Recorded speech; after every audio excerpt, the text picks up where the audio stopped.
We're done with Okay. production. All right, done with production. We're moving on to characters. You know, outside of we already talked about character design. We thought the character design was more along the production end, more so than the characters themselves. So this section is more about who are the characters, right? Their personalities, their mannerisms, how they interact with other people, you know, their development, all that stuff goes into characters. And so there were quite a few pretty standout characters this season, honestly. You know, that goes hand in hand with there being so many good shows. Yeah, there's so much to talk about characters too, because like there's like your just what we have here, like there's like your main characters, your supporting characters, and like how your cast like comes together as like a whole. Like there's a whole there's like very much like different dynamics that you could talk about when it just comes to characters. Like how are they like individuals? Like how are they like when they're all together? And just like that's pretty much like what we're gonna be talking about here. Yeah, absolutely. So to start things off, best boy. Bestest boy. Bestest boy. Yeah. So the reason that we wanted to do these categories is because every single anime award show out there always does best boy and best girl, and it's always some bullshit. All right, it's always some bullshit. First of all, we were talking about this, like, what does that even mean? Like, what constitutes like best boy or best girl? And I think the route that like we agreed on was that, like, you know, how endearing are they? Like, how much do you like feel for the character on like a level that like it's really like difficult to like describe? Like how much like do you want them to like win and succeed at like whatever it is that they're doing? And I think that the candidates that the nominees that we have here are definitely all really strong. Characterized by that. And for different reasons as well. Like, right, like Junpei is a very different character than like Katai is actually funny as shit. Like he's just a lad. He's like, and the funny thing is, like, you know, he was introduced pretty early on into the season, and literally episode 1. Yeah, and he doesn't have an overwhelming role the entire season. Like, he's not always there. But I feel like every single scene that he's in is hilarious. Like every time.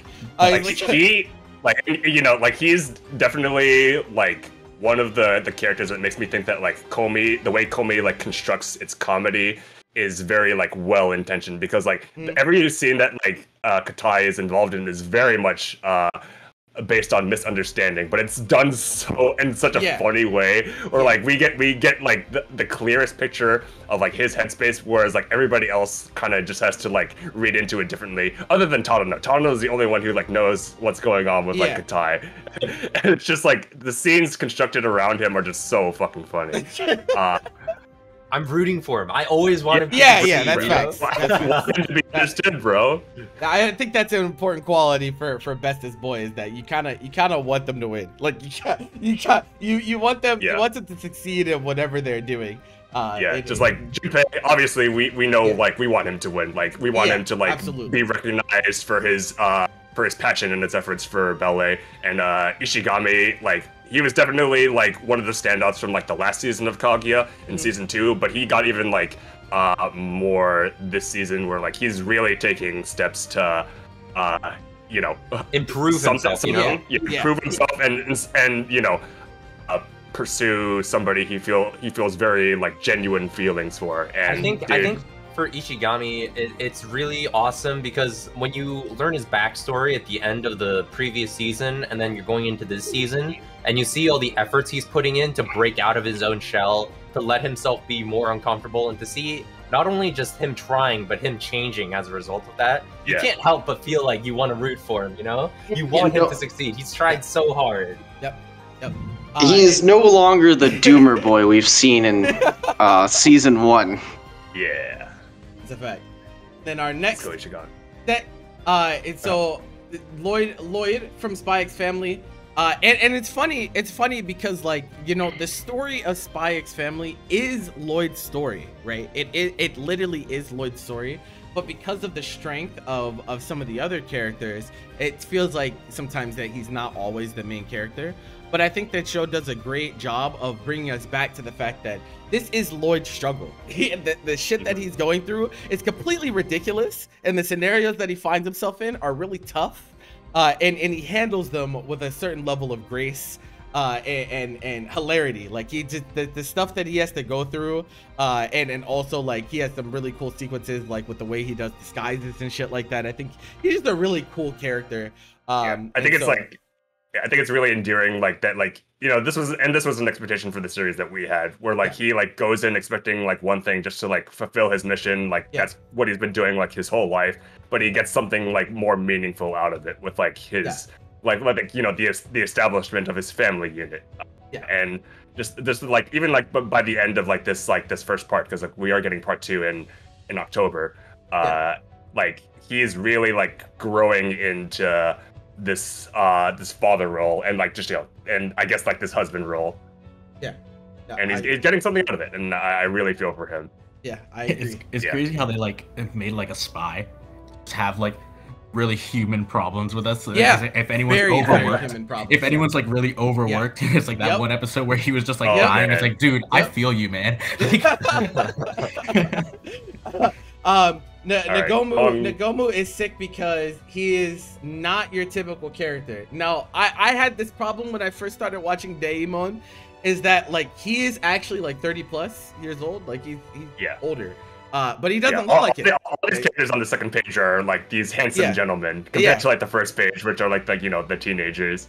And so like Daemon, which is a show that I will speak a little bit more at the end about, but Daemon and Nagomu's role in it is like so cool, because he is an older character who is not doing something normal. Like a lot of the things about anime are like characters choosing to put themselves in situations that are kind of ridiculous and kind of out there, and kind of being that MC protagonist that is out to change the world in some crazy way. But Nagomu is literally just working in a sweet shop, and that is what he wants to do. And though you know, Itsuka is not his actual daughter, they have such an organic relationship, and it doesn't feel forced. It doesn't feel like he's trying to you know, reach into uncharted territory in a way that's uncomfortable. He's like actually trying to understand the people around him, and I think for that reason, like this show was extremely comfy, and it felt very genuine the entire way through. And I think he's a big reason for that. Nagomu, like he literally didn't do anything like wrong for the whole season, and he got so much shit from everybody. I'm just like, bro, what the fuck? Like, it's like, come on, man, like what the fuck? I feel for him, because like, you know, he's kind of, he starts the series like kind of like a wanderer, but like it's really like he's just like going where he feels like he needs to be, you know, because like he starts off with like his he wants to like have a career in music because it's something that kind of like took him away from the expectations that his family had for him, and then when that doesn't pan out, he comes home because he feels like he is needed at his family sweet shop, because like his dad's getting like kind of old, and like, you know, there's like the like who's gonna take over the shop, and like just the way he like you know, grows into like his new role. It's just like, it's endearing, bro.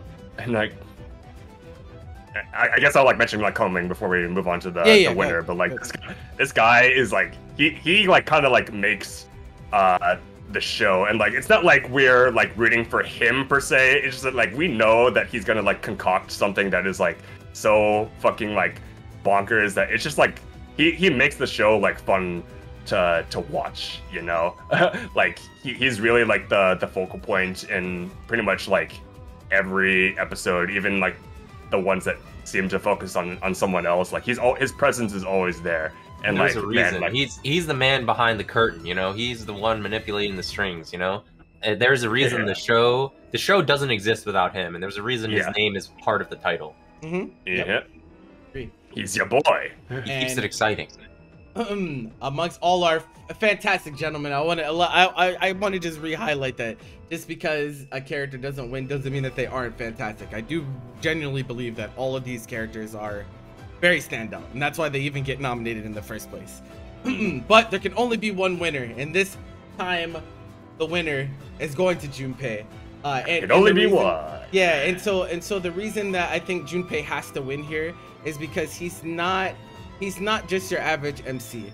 There's a lot of commentary on social and gender norms that I think Junpei gets put into these situations, and it feels very relatable, and he's handling them the best he can. He's not perfect at them.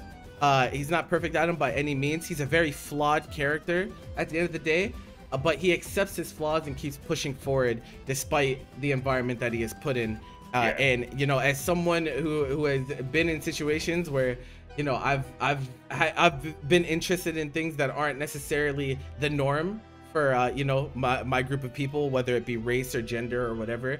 I think he's a very viable character to stand in front and kind of like make us feel like, you know, we understand your struggle, and goddamn, we really need him to win. Like, we just need him. To like build off of what you said, like Junpei is like the conflicts that like he has to like overcome in the series like really like are numerous, because like it's so impressive, because like this Dancer was only like 11 episodes, which is like less than normal, and like just the amount of like different like struggles that we've seen him like go through. Like he starts like his first like struggle is like, you know, overcoming like the gender norms and like the peer pressure for him to like be like who we see him as in like episode 1, and he has to, and then when he's like deep into ballet, it's about like overcoming like like the what is already established as like perfect ballet.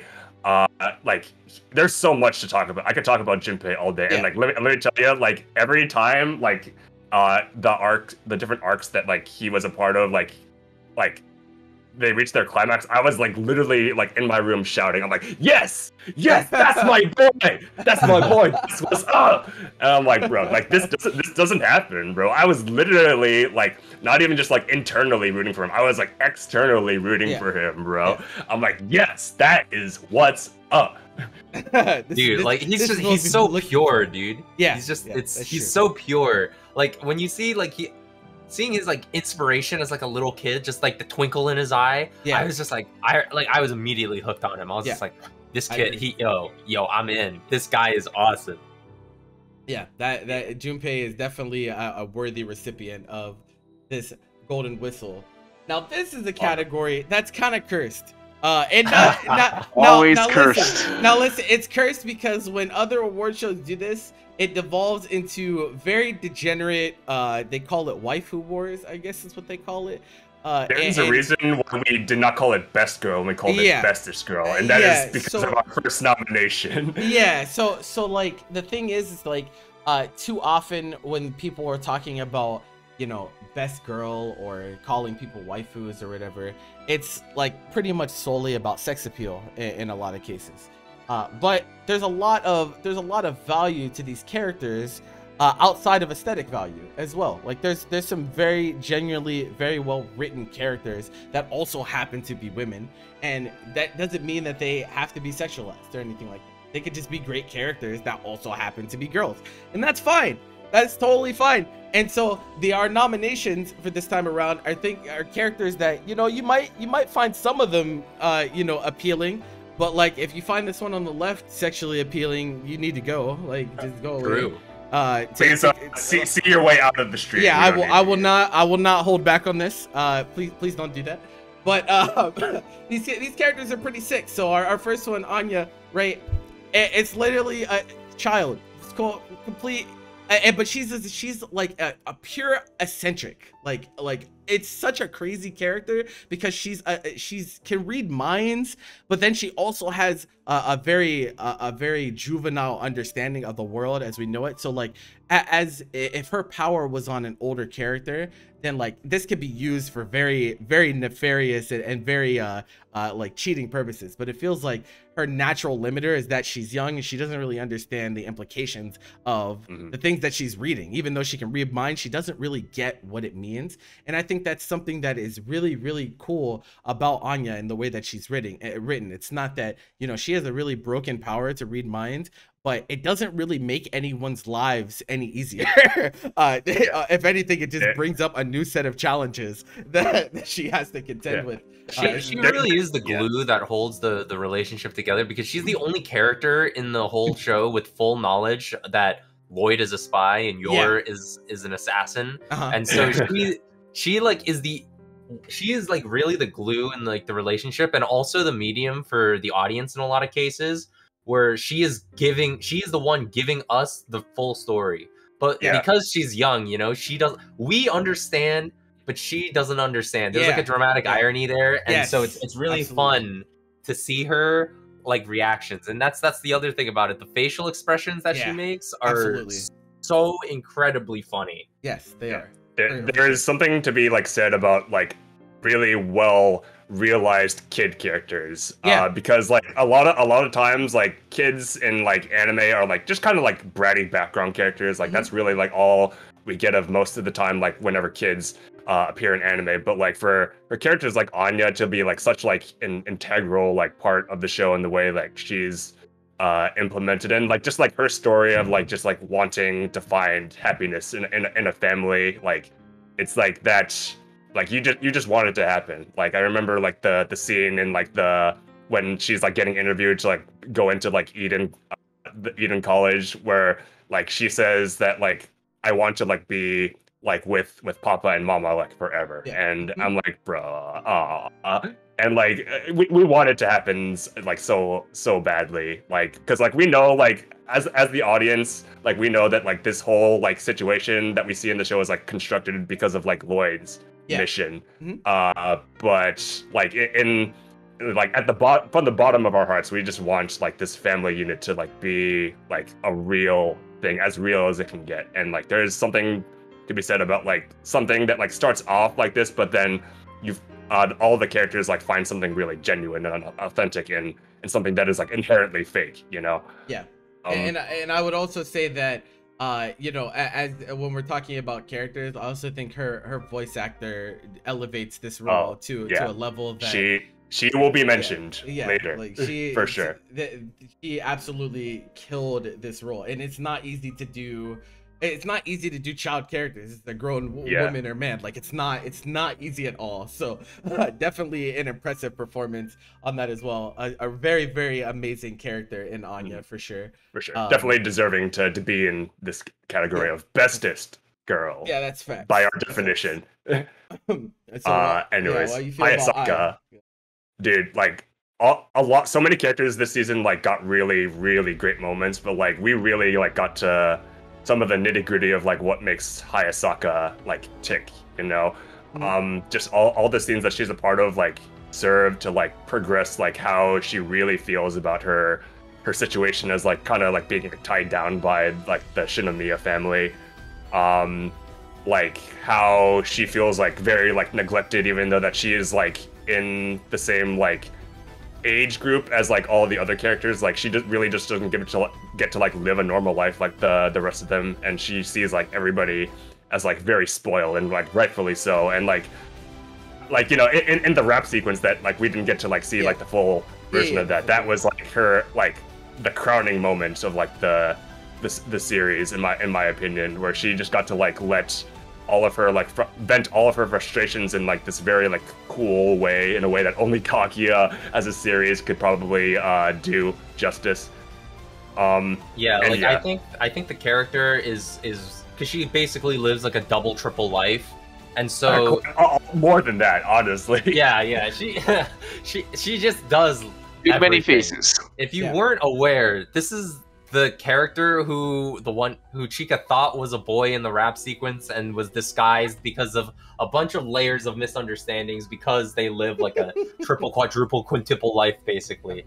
And you see her starting out as kind of a character who's looking out, doing her job, right? When you first are introduced to this character, she's doing her job, but as she's going through the events of the story, like all the things that happen, all the antics, as she becomes a part more and more with the other characters in the show, there's a greater yearning for Hayasaka to really try and be more normal. She wants to be more normal, and I think that rap sequence that Jeffrey was talking about, it really is like one of the best ways. It was one of her most crowning moments, and like just for us to see her frustrations really be out there, and for us to really understand her internal conflict. We want her to win. We want her to like be happy in the way that she wants, that she like sees her ideal happiness. She's also just extremely funny. Like her deadpan like, persona is incredible. Is an incredible dynamic when she's dealing with Kaguya, who's not making progress in her relationship.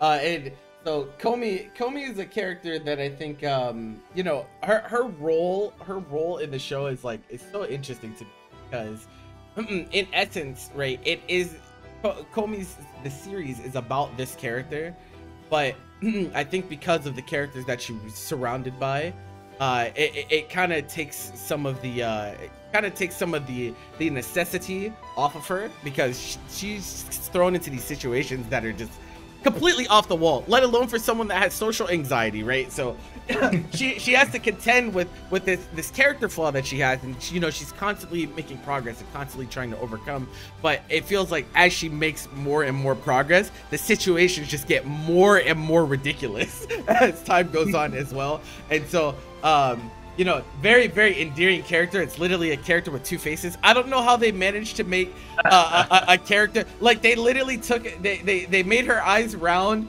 and they took away most of her facial features, and like somehow that design is just like more endearing than an overwhelming majority of characters. I don't know why. I don't know why it's like that, but like it shouldn't be like terrifying. Yeah, I'm like, this is adorable. What is going on? Why is it like this? But yeah, so like seeing her struggles and her overcome and slowly be able to actually like talk to people, and you know, as she tries to accomplish her goals, is like just so cool. It's just really cool from her. And I like that they distinguish those moments of when she's really trying. Like they will go back to the full facial features. Like this is her. This is genuinely her.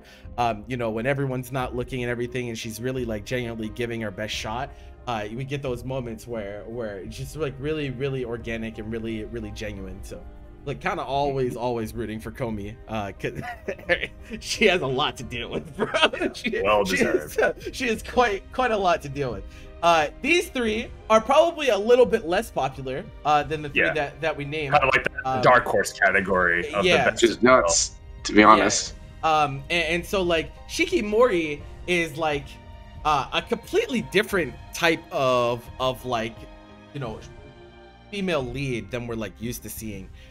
Instead of it being like you know, a girl that is like really clingy and really like attached to you know, the main male character, she's like trying to be like kawaii, you know. Yeah, but she is like actually the talented one. Like she's actually good at like everything. And so like she has her own struggles that arise from that, because she's so good at everything. Everyone views her as like cool, but she doesn't know if she's like cute and stuff like that to her boyfriend. And so like I think in that aspect it's a breath of fresh air, because like not only is the relationship dynamic in Shikimori is completely different, because they're actually already a couple, which was like different than most. It's not about, you know, forming a couple. They're already a couple, and the struggles that they contend with. This is another one of those characters that like kind of subverts gender norms, where she wants to come off as more girly. She doesn't feel like she's girly enough, and so she deals with that internal struggle as time goes on. And so like I think that was really cool to have this character amongst all the other ones. I was like, oh, that's, I remember that's different. I was saying before that like Shikimori for the show and the character is like one that kind of relies on like being like the bestest girl of the season. Yeah. Because then people will like just kind of talk about like how awesome she is, like all this stuff. But then like the season, like we talked about before, it's so tough, so quality that she just got like kind of tossed to the side when her entire point is to be awesome. So it was like that was kind of unfortunate for the show. Calling a character like Shikimori a dark horse of this season, because like usually in any of this season she would be best girl unequivocally. Yeah, absolutely. Oh my god. If this were last season, she'd be competing with Marin. Yeah, because I remember when I saw that this show was coming out, I was like, "Oh man, we got the new Kitagawa! Oh shit! Oh no!" and it turns out like she's actually quite different from Kitagawa. But I mean, I didn't know the shit in the show, but it's just like that was just my expectation.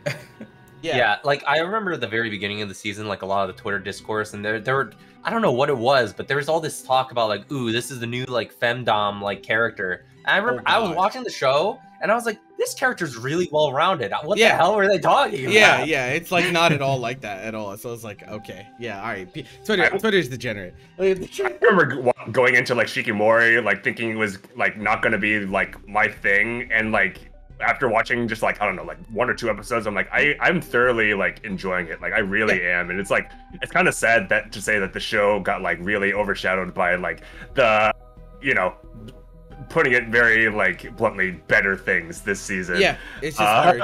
It's just hard. It's just hard. It like, and it's so like, and I don't want to like undersell like how like good of a series I think Shikimori is. I think it's like very sweet. And that most people like would enjoy it, and they should. So yeah, solid. It's very solid. And then Hiyori from Heroines. Yeah. This is another one of those like different. Yeah, this is another one of those different archetypes of like kind of breaking the mold of our strong female leads. And so like she's like almost like the quintessential like spunky like go-getter type archetype in terms of the character, but like it's also, she has so many facets to her. It's like kind of weird in some ways. It's like she's country girl, and like a lot of that comes out in like her dialogue and the way that she like uses her mannerisms and whatnot. She's also like running track she's a track runner, and it's like she's dealing with like idol industry, and like there's a world crossover there.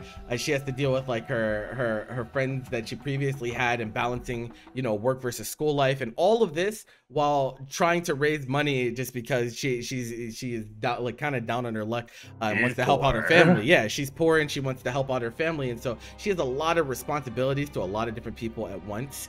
And it was really genuinely fun watching this character grow as time went on, because she's not at face value. I don't think a lot of people would look at this character and be like, this is something special, but when you watch the show and you watch her interactions with the other characters around her, like definitely something to speak about. Yeah, the thing I really love about like this character is like how like, because like she like if we're talking about like in our definition for like bestest girl, like we would just want this character like to succeed in like what they're doing. Like Hiyori like starts the series like very keen on like knowing like what she wants to do here. Like she comes to the school in Tokyo to do track because like that is her passion, and you know she finds herself in this situation where she needs a part-time job and like needs to make money in order to like support herself, like just like her living expenses.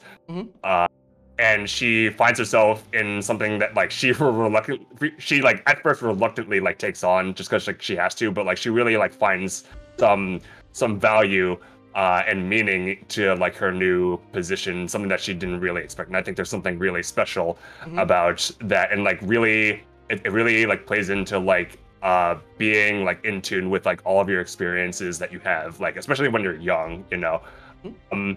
You really like should be like very reflective of like what you are like learning, and like, you know, you might find something about yourself and discover something about yourself that you didn't expect. And I think like those moments, especially in like, you know, the episodes that we talked about, episode 5, I think is like the most like standout moment when this happened. But like like this character like really like grows into her new roles and like is a better person because of it. And I think that's really special to me. Definitely agreed. And then rounding out our nominations is Destiny from Love After World Domination. She is a character that has to kind of live a double life. The concept of this show is like super ridiculous, by the way. Like it is enemy factions, like old school like Japanese live action show based. And so like there's 2 factions. That's how enemies fall in love. Yes, and they are brutal. They're supposed to be like mortal enemies, but then they fall in love. So there's like kind of like that Romeo and Juliet kind of aspect to it as well. But this character also has to contend with being regarded as this super imposing. Like she's literally called the Reaper Princess, and so everyone is like, holy shit, like, you know, this girl's gonna kill you. Like the moment you look at her in the eye, she's gonna fucking destroy you. But she has to keep her identity secret, keep her relationship secret, and also, you know, she's never really like been in a relationship before, so she doesn't know what to expect. And like she, you know, our main couple like goes through those struggles together. And it was really funny. I don't know. I think, was it just me and Dylan that watched this? Nobody else really watched it. I think the really cool thing about her is like she finds a way to like march to the drum of her own beat. Yeah. She really does not care.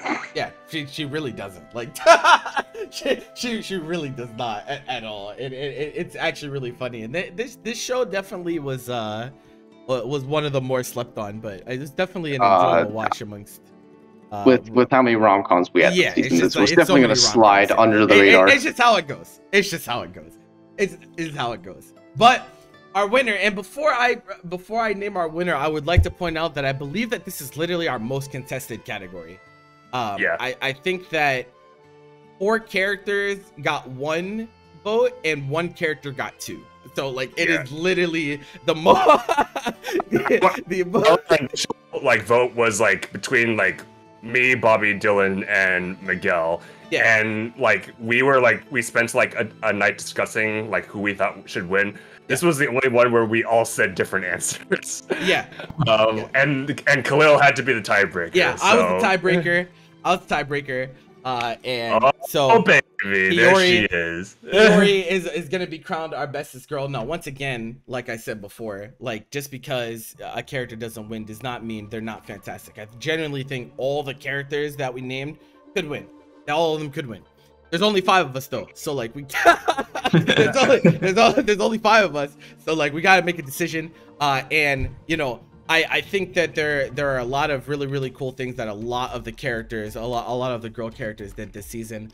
It's just that Hiyori stood out to me just a little bit more. Some of that might be because the VA bias. Absolutely love her VA. It's literally my favorite VA.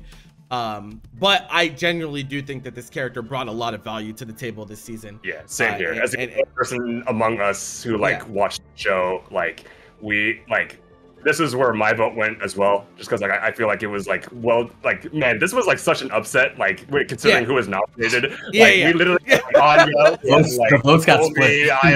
Like this was such a stacked season, and like man, because of like the divide, or like you know, I guess like the divide in our votes, like this is how it had to be, and like I'm here. I mean, I'm not mad about it.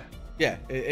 I guess Fenrir was wondering the absence of yours because we wanted to limit it. It's hard. 1 per show, so we 1 per show, yeah. Because like if we do multiple per show, then like there's like 10 nominees probably. Yeah, that's one of the parts of why Crunchyroll's like awards are so shitty is that like they literally double up on a lot of categories. Like for the characters, because like you know, it would be like a category where like you know you could have like multiple like representation.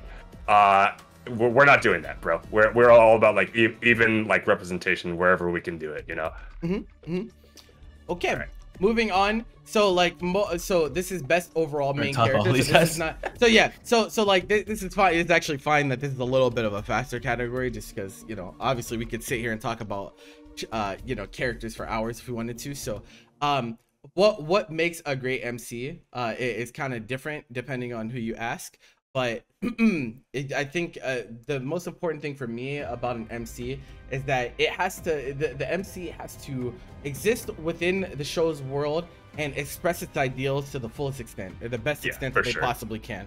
And so all the characters that we're nominating here feel like the show could not exist without them. Like they are essential for the characters' interactions, for the show's direction, for its ideals, for its message. All of that stuff would not be possible without these main characters being as strong as they are. And so these 3 characters, of course, we've talked about before. All of them definitely exemplify who the fuck could imagine Spy Family without Anya. Junpei is just an outstanding main character in general. Hongming is literally in his own title. Yeah, literally, like, come on, he's in the title. Like, come on, bro. Like, you know, we not having this show without him. But we do have one newcomer on this one, the one that we have not talked about yet, because we did talk about Hiyori last time. Aoi from Aoashi is a very standout main character, and you know. It sucks because, like we said, we have to limit how many nominations we have because, you know, obviously he did not show up on the Bestest Boy nominations just because there's so many fucking characters in a given season. But really, I cannot stress enough just how strong of a character Aoi is. And despite being at face value, it might seem like he's really tropey, like that really annoying, like I'm the best in the world type. He actually has development, and there's a very human side to him, right? There's a very, very human side to him learning about the game of soccer, about him learning about himself and his ideals and what is really important to him as time goes on. And so it is genuinely a pleasure watching him, you know, exist in his world week to week. Because I don't want to say anything more about LA. What I really love about like him in particular is that like, so they use him to like pretty much, and they're pretty like true to like soccer in general, because sports anime are not always like that. So like they, with this show's like whole thing of like showing like the trials and tribulations of like learning the sport like quote unquote properly. And like they're using like him as a medium. Is like, even though he just seems like a pretty generic like sports pro tag character, it gets to do all this stuff. It allows for the show to succeed with like with what they're trying to say. It's like the best thing about it. And he's such a fucking cool sports pro tag, and it's a shame. But like this is, I think people probably are talking about the show, but again, this is another example of like we haven't really nominated this show for too much, even though I really like it, and like we all are. No, it's a great show. Except Dylan, because Dylan's not watching it because he's a little bitch. No, it's a great show, honestly, and like I said, there's just in a season where you got Kaguya dancing. It's just so much, and not everyone wants to watch 20 shows like us, bro. Like not everyone's gonna do that and just take the shotgun approach where we're just gonna watch everything and whatever is good. Great. Not everyone's gonna do to be so good, man. I know. Really this is insane. a problem. But we're gonna give the award to Junpei. It has to be Junpei. Baby. It's gotta be sweet, bro. Junpei's sweet. It's gotta be Junpei, bro. This guy literally has multiple medals now. He's wearing them all right now. He is one of the better written main characters ever. One of the better characters written, period. He is very, very strong. And he's in a role that he has to accomplish a lot. He has to accomplish a lot of things, and you know, sometimes main characters are tasked with accomplishing a lot, and they're not able to. They're not able to stand up to it. But that's not Junpei. That's not Junpei. He has to accomplish a lot in the role that he's in, and he does it spectacularly, and even I would say exceeds my expectations on the character. I think the thing that like really puts him over the top as a main character is the series. There's a lot of series that I think I can be very easily critical of, because I feel like the positions that the characters are in are not as interesting as they could be. And I think Dance Dance Dancer really forces Junpei to make extremely difficult decisions. I think that alone makes it so clear cut above the rest as to why he's like the best main character, because the series is forcing him into positions where he has to make a choice that is conventionally like just so impossible to make for people. For difficult people to make. Difficult choices. All of like the crossroads that this series like presents for its characters, like Junpei is there. Like you mentioned, like one of the parts that I really, really love about this series is how it accurately like depicts like the degree of self-sacrifice that you have to do in order to do an art like ballet. Like you cannot like do other things and ballet like simultaneously. It's just not going to happen. Like the body restrictions are too strict. The time that you need to practice is just too much for you to do multiple things, and that's too much for some people, but not to Junpei. Junpei like recognizes that like he has to really discard a lot of parts about his life that he was really like used to living with, like his hobby with like, soccer, like his I guess his like starting friend group that we saw, like his like time in the dojo. He can't do all of this and ballet at the same time, and like dude, I love Junpei so much, and that's just like one part that we like forgot to mention in the previous categories. He's OD. He's OD. I love this character, and this was unanimous as well. Like we all of course on this one. So all right, now we get to some characters that aren't in the spotlight as much. So supporting characters are super important, especially in certain genres.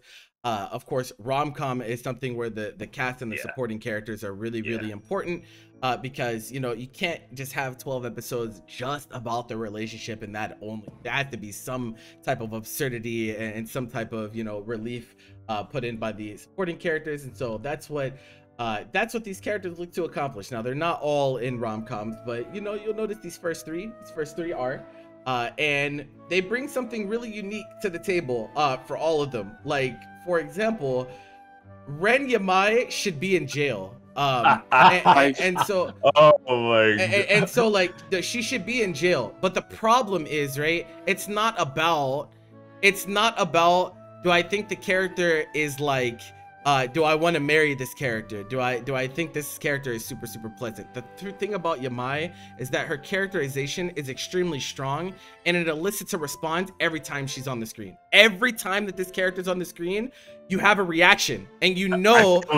I don't feel safe, bro. Yeah, no, it's insane. No, it's absurd. It's absurd, and it's absurd in a character in a show that the cast. Right? Is that the cast is insane in Komi, and so for her to stand out that much, I think speaks volumes to how strong her character is. Even though I don't want this character anywhere near me. I've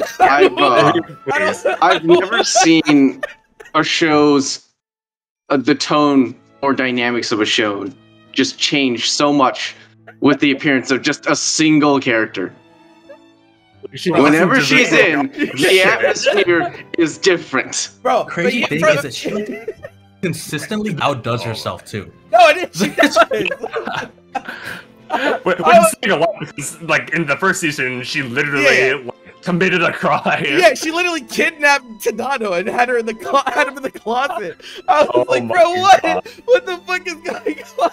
Yeah, she exudes just like this such an unhinged like energy that like really like takes over any scene that she's involved in. And like, you know, this like Yamai is a character that you probably wouldn't want on like your favorites, for instance, but like, man, like we would be like remiss if we like didn't say like she was like a very good supporting character to a show like Komi. Yeah, like if you were to remove any character that is not Tadano or Komi, and you're trying to figure out who would have the most impact, it's probably Yamai. Yeah, it's probably Yamai. Yeah.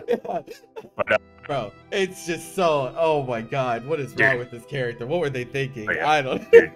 Yeah, we have to talk about. Oh yeah, I think I know what you're about to say. Oh yeah. Go ahead. And on the other end of the spectrum, is this middle candidate, Yui Hachimitsu. Fun fact, Hachimitsu and Yamai have the same voice actor.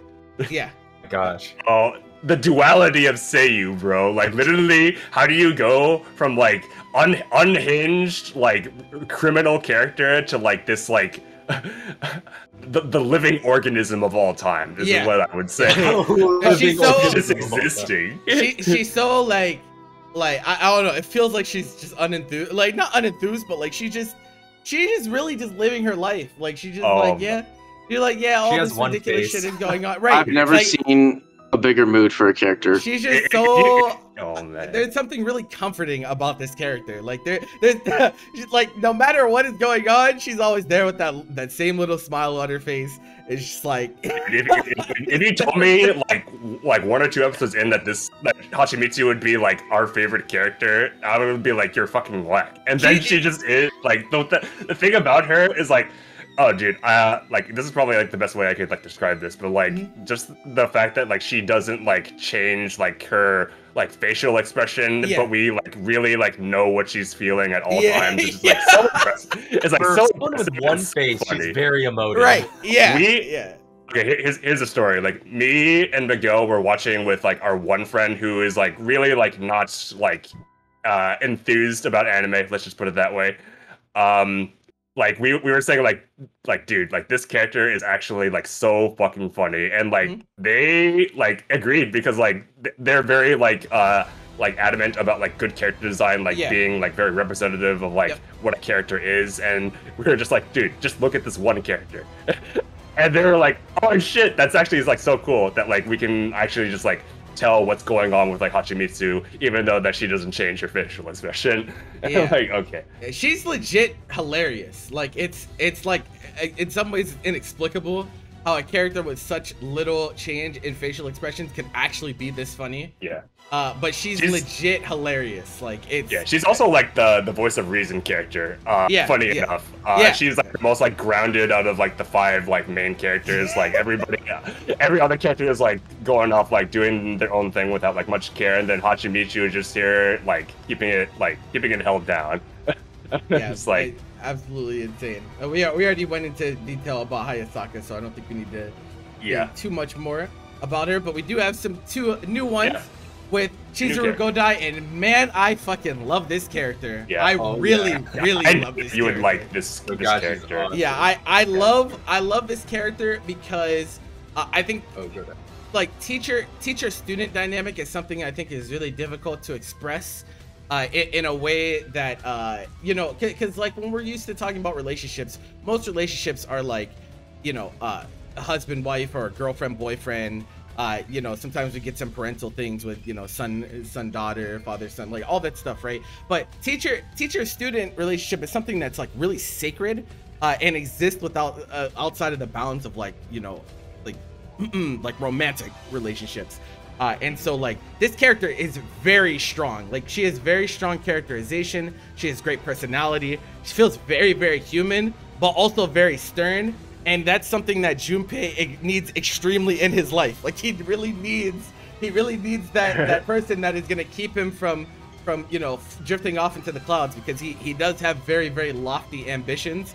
But this character is kind of one that is really essential to keeping him on track and pushing his development as far as he did. This character is very important. Yeah, it's so cool. It's cool to me because like I'm somebody who like holds like young people to like different standards than what I would like hold myself as like an adult.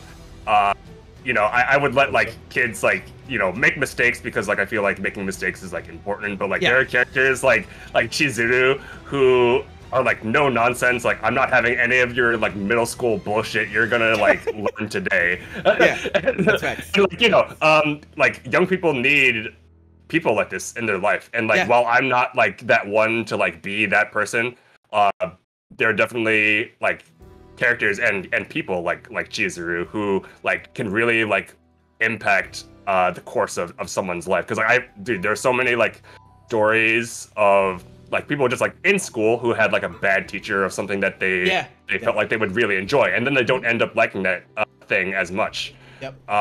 It's really sad, but you know, it just goes into like how important these like mentor and like role model figures are, you know. I agree. Miguel, you want to talk about Togashi? The thing that I particularly like about like Togashi is because like in the show, you know, you pretty much, they have recruited players, they have tryout players, and then you have people that have already gone through like the youth system. Like, you know, our main character, Aoi, is like, he's someone who did a tryout system, so does not have formal experience with organized soccer. And Togashi was a recruited player, so again, no or formal experience with organized soccer. But these two are still like extremely different in that you see them struggle with stuff.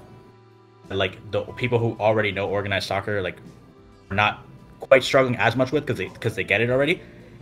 But then you see like the duality where like Aoi is just like not getting it, and Togashi just like through like talent and just like overall understanding, it's like sort of like almost like not like a foil, but you just like see like the difference. Like, oh look, this is like the difference. Yeah, I think it's not just that you are not like a part of this world, because he isn't either. But he didn't get it. But look, he's adjusting because of like his overall game knowledge. It's like look, like be more like this, pretty much. Like it's just, I think you're just not good enough. I think what makes Togashi like really compelling in the context of this show is that he is like, I think what Miguel was trying to express is that he's a bridge between the other characters and Aoi. Like when you understand like what kind of person Aoi is and what kind of player he is, he's very extreme. And I think Togashi is the character that really gives you the perspective, right? He fills out the empty part of the spectrum in which he's similar to Aoi in some ways, but because he's a more reasonable person, I guess, like in terms of his skill set, he's mildly more well-rounded. You really get to see through Togashi how extreme Aoi really is. I think he does a really good job of like showing us the bridge between what is normal and what is Aoi. Yeah, he is the definition of a supporting character. Like, he literally, like, Aoi is a great character on his own, but it feels like Togashi really lifts him up to that new height that would not be attainable otherwise. His personalities, his mannerisms, all that stuff are more pronounced because Togashi does such a great job of being that translator, being that gap bridger that we were talking about before. So yeah, definitely, I really like these two nominations, like just on this page, because like these are two characters that we haven't talked about before. Yeah. They really like add like a layer to like the show that like they really wouldn't be like the same without. And like this is like, and like these two characters are like you said, they're like perfect like examples of supporting characters. Like their presence in each of the shows that they're a part of isn't like too overbearing, but that's why they're great supporting characters. Like, yeah, exactly. They add like a facet to the show that is like just so important when you really think about it, and it's like not overt, you know. I agree. And the golden whistle, who is it going to? It's going to Hachimitsu. Who expected this? Bro, she is. She's melting. She's so enthused. I'm laughing right now. This is exactly what she would react like if she won an actual award in the show. This is exactly what she'd be like. Yeah. It was kind of funny. I don't believe in Hachimitsu's supremacy. That's everything we just said about like Togashi and Chizuru. Yeah. Where like it's like it's like this is the bridge. So everything was said like look at those to the main character. But Hachimitsu is like, dude, look at this character. Just look at him. Bro, listen. Like I said, you know, not all characters you don't win. Yeah, it's just like that. It's just like that. All the characters you named are fantastic. It's just like this character is funny as shit. And in a rom-com, like you know, you gotta be funny. And you have to also be distinguished. And she distinguishes herself by not distinguishing herself. That's one of the funniest things. And she stands out by doing nothing. I can't really express like loudly enough like how like much like my enjoyment of the series would like go down if this character didn't exist. It truly is. Hachimitsu truly is the rock of Shikimori. You know, you can always rely on her to be herself. Yep. And she got good moments in like the most recent episodes too. Yeah, her development as an individual character. It's like it exists in her own little world. Like she gets development. Surprisingly, she gets development. There's also a lot of good gifts running around now. That's true. All right, peoples. All right. Vacation, so I got moving on. Best cat. Oh, you gotta go. I'm on family vacation. I need to go actually be with them. Oh, okay. Oh, man. All right. We'll see you later. All right. Bro. See you here. Later, people. Take it easy. Okay, so best cast. Thankfully, we were able to carry talk about most of the aspects of what makes a cast great in the previous categories, so we don't have to spend too long on this one. But look at this tried and true trio of this season, bro. these three have been showing up in a lot of stuff, for sure. But a cast, right? It's about more so about standouts that we talked about before with like best main character, best supporting character. But how well-rounded is the cast? How cohesive are they?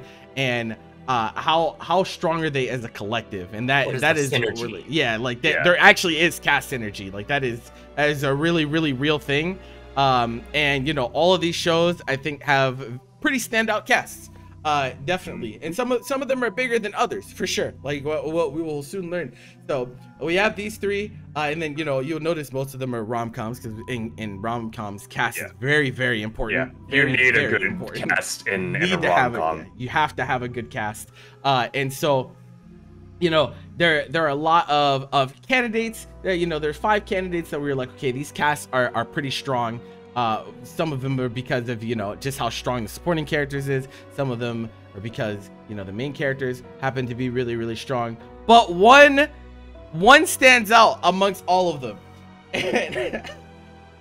And honestly, the funny thing about the winner of Best Cast is that when I first watched this show, was this was actually what I commended it for the most. Above all, I was impressed with just how strong the cast of characters is. And so the golden whistle goes to Komi season 2, because Komi's cast is very large, first of all, and they're all insane. They're all batshit crazy. They're all very eccentric. They have strong characterization. The situations feel so organic that they get put into as well. It's like, yes, these situations are absolutely absurd, but for this cast, it's the norm. I expect this from them, because what are they doing? Like, it's funny how things escalate so quickly whenever we're talking about this cast. Like the most recent episode with the eraser battle. What the fuck was that? Well, what was that? Like, it was literally, we're hanging out in class, let's play this stupid little eraser game where we try to knock each other's erasers off the table, and suddenly the entire classroom is running a tournament where they knock each other's erasers off the table. Like, it just happened so quickly. Like, and there's so many moments like that. That shit insane like that. Yeah. And, like, I think this season of like Komi is like even like more impressive, like considering the cast, because like they added characters that weren't in like the first season. They added characters like Katai. They added like that guy who thinks he's like the protagonist. Yep. I really like enjoyed like the two like kind of more grounded characters that like were introduced like for the school trip episodes. Yeah. Like this cast is like growing, and it's still like able to like support itself in like its synergy, you know. Yeah, and they have great range, like they like fantastic range. There's so many distinct personalities in the cast, and like even though like characters are ridiculous, like Najimi is a ridiculous character, right? But even with Najimi on the cast, there are other characters that are ridiculous, but they have their own brand of ridiculousness. Like Yamai's brand is different from Najimi's brand, is different from you know, fucking Dragon Girl, yeah, different from this person, different from, so like they find a way to make them all feel unique and valued, despite the insane level of nonsense that is it's literally a girl that thinks she's a dog. And on top of all that, it's even more awesome because even you can see, I'm sorry, there's like a highway behind me. Yeah, it's fine.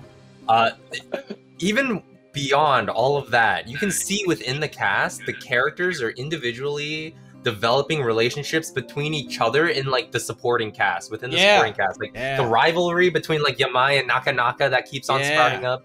Love like that. Katai and like the narcissist guy, like clearly up in like, you know, and there's you know, it's really cool. You know, I would also say something that's really underrated. Callie, thank you for the raid.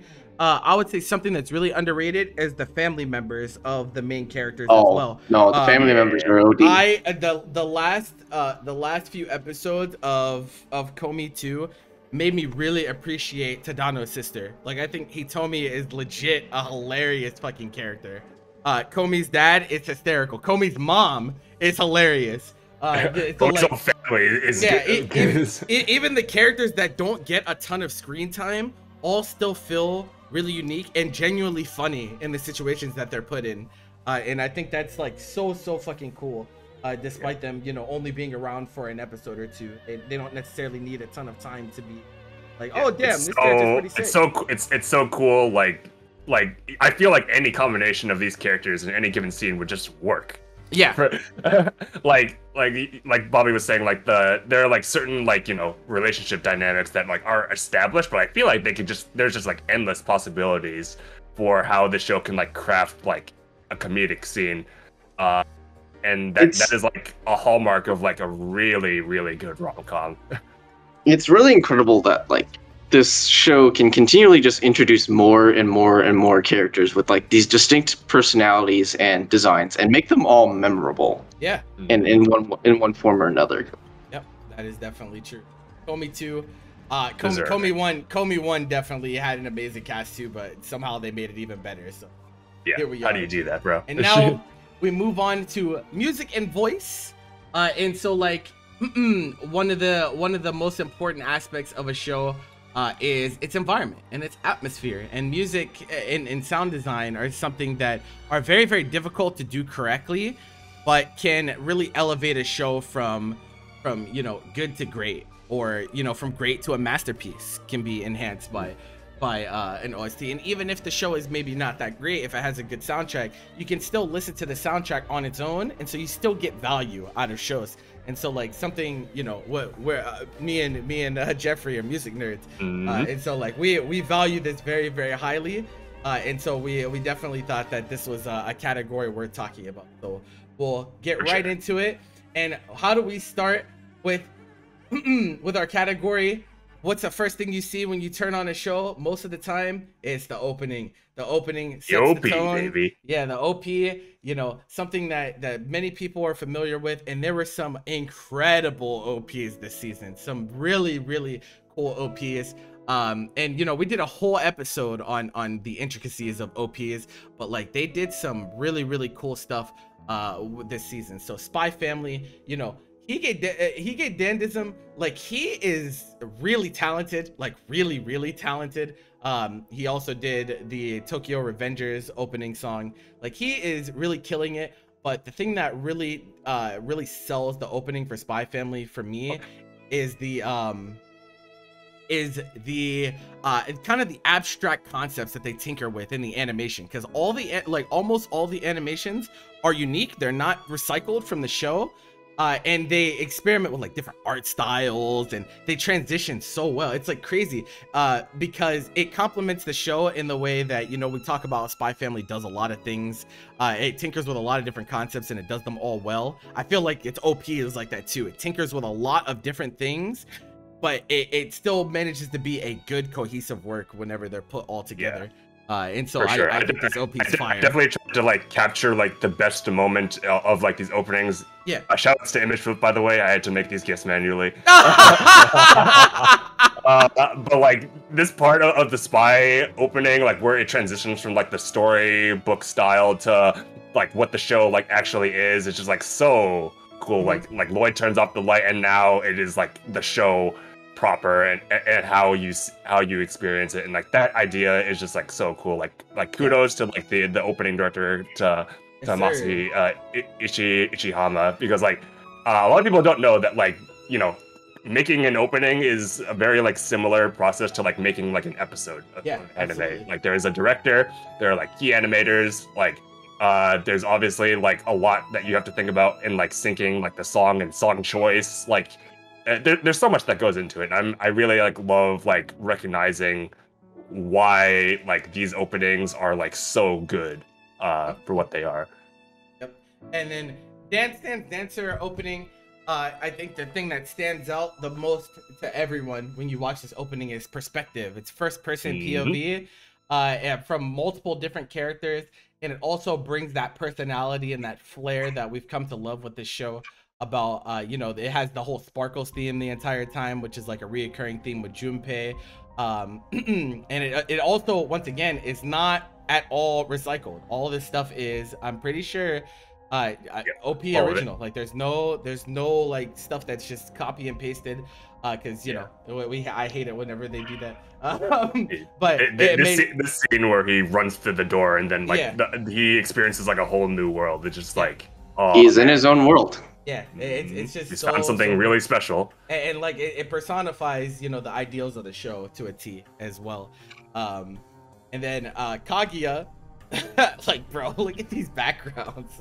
I think the whole opening is like zany, wacky, crazy. Things are moving in ways that are strange. Colors are flashing at you in ways that are visually interesting. Yep. And I feel like it really does a good job of exemplifying what the show is like, what it feels like, the chaotic nature. But like, there's like a method to the madness, you know? It's really cool how the opening does a really good job of giving you an abstract feeling of what the show is also kind of like. Yeah. I've never been like bored watching any part of a Kaguya opening, you know?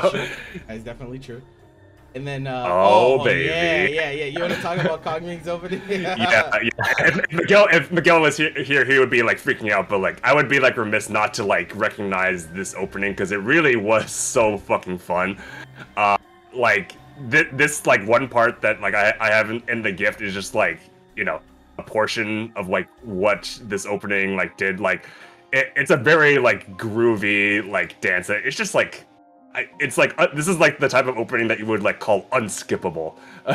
You would never think about skipping this opening, and that like it's just fun. Like the way that this dance is like choreographed like across like the different parts of the opening, where they just like add characters like doing the same dance is just like, man. It's a really like cohesive and one-track mind opening too. Like they had a very distinct and clear image of what they wanted, and they did it. You know, they executed really well. It's like this big dance sequence. It's like badass music video vibes, you know, and it's just like this is what they did. The crew is here. They're out. Yeah, man, here they are. They're grooving. And then on the other end of the spectrum, we have Summertime Render, which isn't. It's not an animation spectacle at all.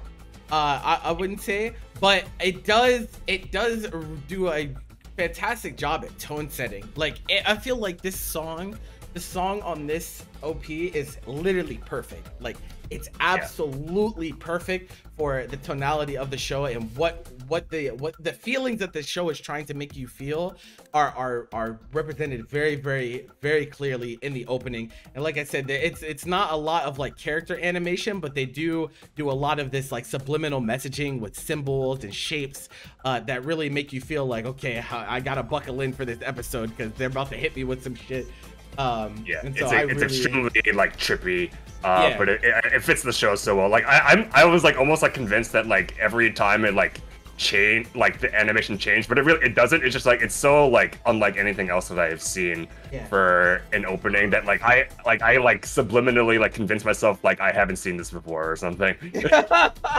Yeah, like there are definitely, it's definitely standout in that aspect because like a lot of openings, they feel like they're just kind of standalone works that are kind of like representative of the show, but I feel like this one is definitely kind of like an unskippable because it feels like it's meant to be viewed so that what you said, you know, it sets the tone, it gives you a base feeling so that you're prepared for the episode. Right. No, all of them are valid. All of these angles are valid, but we are giving the best opening of Spring 2022 to. Gotta give it to Spy Family. It's too good, and we're gonna actually play it for you guys, just so you guys understand just how crazy this opening is. Like it's so impressive on so many levels. Yeah. YouTube audience, this will probably like be cut out, but BMCA. You know, all that. Let's go. Yeah, this is the stream exclusive. You can go watch what we're watching. But... I'll put the link to it in the description. This is the stream exclusive because I definitely am gonna have to blur this one out.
You know, I think such a good opening. Yeah, bro. I think like it's so important for a show that has this much anticipation to really hit hard with its opening, right? Because this is a show that was the most anticipated of the season. Manga readers everywhere were really, really looking forward to the show. And so what are they greeted with when they first get to watch the adaptation?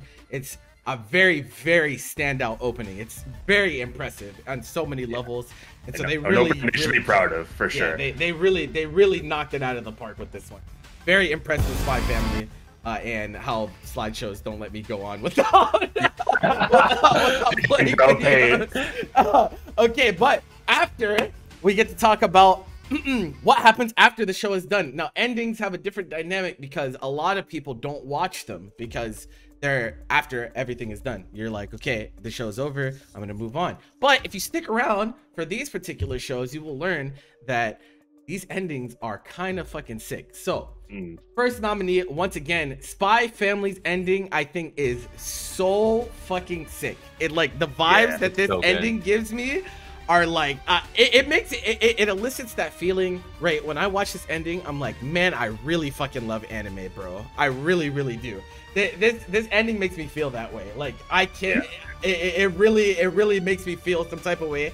And it is once again like non-recycled stuff. It's original concepts. They experiment with really cool lighting and transitions and all of that art style changes. It's just so cool. It's just really cool. I really am enjoying every single part of the show, including the ending, which is like, I'll inject that, like, man, endings like have different like expectations, like not only like viewing them, but like in like the creation of them, because animators know that like most people like don't watch the endings too. Like on like Netflix, there's like literally like a skip like ending and opening button for people who just like don't care. And like animators like know this, and like sometimes they'll like not put any effort into the ending knowing it was going to be skipped. But I think like a good sign that the creators are really having fun making the show is if they have like a good ending, because then it's like it indicates that they are really putting effort into every part of the show, even the ones that they know that not everybody will experience. Yeah, exactly. And moving on from that, you know, Shikimori is a super fun ending, bro. Oh, like art style wise, like look at that, like we're showing you right now. It's like a video game. Like this is so cool. Like I don't think I've ever seen this done before in an ending. This is like the type of quality like that I would say like a lot of these nominees for best ending, like you could see this type of quality on like openings, because obviously more work usually gets put into openings than endings. And like you watch these endings and you're like, wow, bro, like they really pulled out everything. Like this ending is so cool. I want to give like a shout out here, because like I did like, you know, very quick research on like who was responsible for a lot of these things that we have like nominated for all these categories. And when I was like researching like who was in charge of the ending, I really like couldn't find anything on things like Annulus or things like Mal.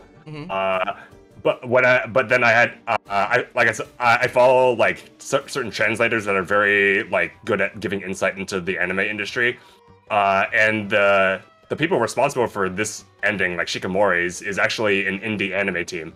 Team Hooray. Oh, that's dope. And it makes so much sense, because like there's just like this like charm to like indie anime that like shines through in this ending that is just like so like irreplicable by like most like modern anime like standards. You know, it's so fun, it's so charming. Like the whole like rhythm game like aesthetic is just like it like captured my heart like the first time I watched it. I would watch I would definitely be down to watch an entire show in this style. Like this is really if there were a game of this that I could play, I would play. Exactly.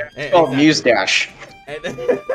Yeah. No, like I think with like this ending, it's actually very reminiscent of like Muse Dash, if anybody's ever played that. That's dope. I have not. And then Aharen-san episode 3. So this is a specific ending. This is not the normal ending of the show. And I really like it when shows do this, when they do special endings. It reminds me of one of my favorite series, Girls Last Tour, where they did the rain ending, and that was like one that really struck a chord in my heart. And Aharen-san is like it's these two characters are really just like the most ridiculous. Like they're so out there, but in different ways. Characters are so stupid. In every episode, it's like they're just doing something ridiculous together, and so this ending is like a perfect representative of like what, like they're just doing dances. Like what is happening here? Like this is like the end of the episode where like they try, or like Raido thinks that Aharen is trying to make it big on social media.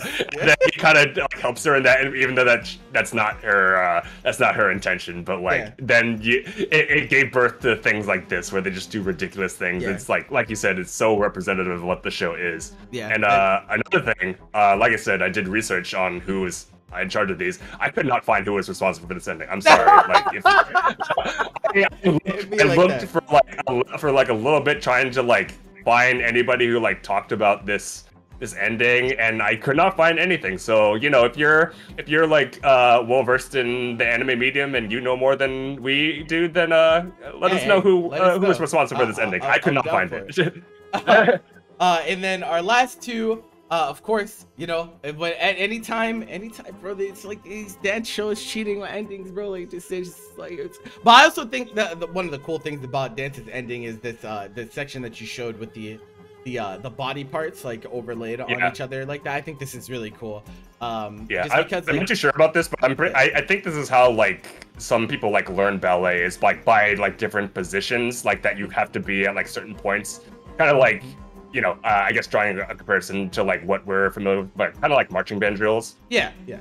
Where like you have to be at this point with this position by this time, and I think that's really cool. There's like key poses that you're looking to transition between. Yeah, no, I think this ending captured that aspect of it very well. For sure. And then Executioner. Where's Dylan at, bro? Don't show some pretty good artists. Honestly, I actually dug the paint scheme style with the ending here. They could have like done like a basic slideshow type deal, but they tried to do something. Yeah, and honestly, like, we cannot stress enough, like, if you're putting effort into ending, like, that is an indicator of something. It might seem like something very small, but for these shows to really put work into their endings mean that, like, they actually give a shit. And when they give a shit, we get higher quality stuff like these endings. It'd be like too many times. Normal anime endings are just PowerPoint presentations with a song on top, and it's just kind of like, okay, it's a slideshow. Whatever. Data Live endings. Data Live endings is so bad. Bobby, did we check out the Data Live ending when we watched that one episode? I didn't. Don't. I'm not going back. I'm not clicking that again. I don't need that on my history. Oh Lord. But the winner of best ending is going to go to Shikimori, and I think this is definitely well warranted. It's just so, like, it's so colorful, it's so fun, it's so different in terms of, like, you know, concepts or endings. We just couldn't bring ourselves to not give it to Shikimori. Of course, there are other endings that are fantastic, but this one definitely stood out even amongst them. So the first time I saw this ending, I literally like watched it like 12 times. After that, I'm like, bro, this is so cool. Not very often do you make an ending that can't be skipped, right? That is very hard to do. It's very very difficult. This is an ending that, in my opinion, you're not skipping. Skipping it is sacrilege.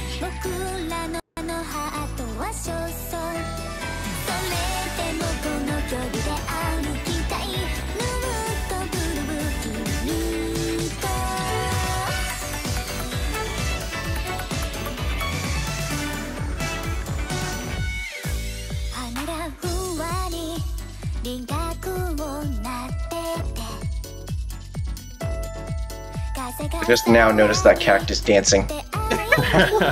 Everything's dancing, bro. The sign's dancing too.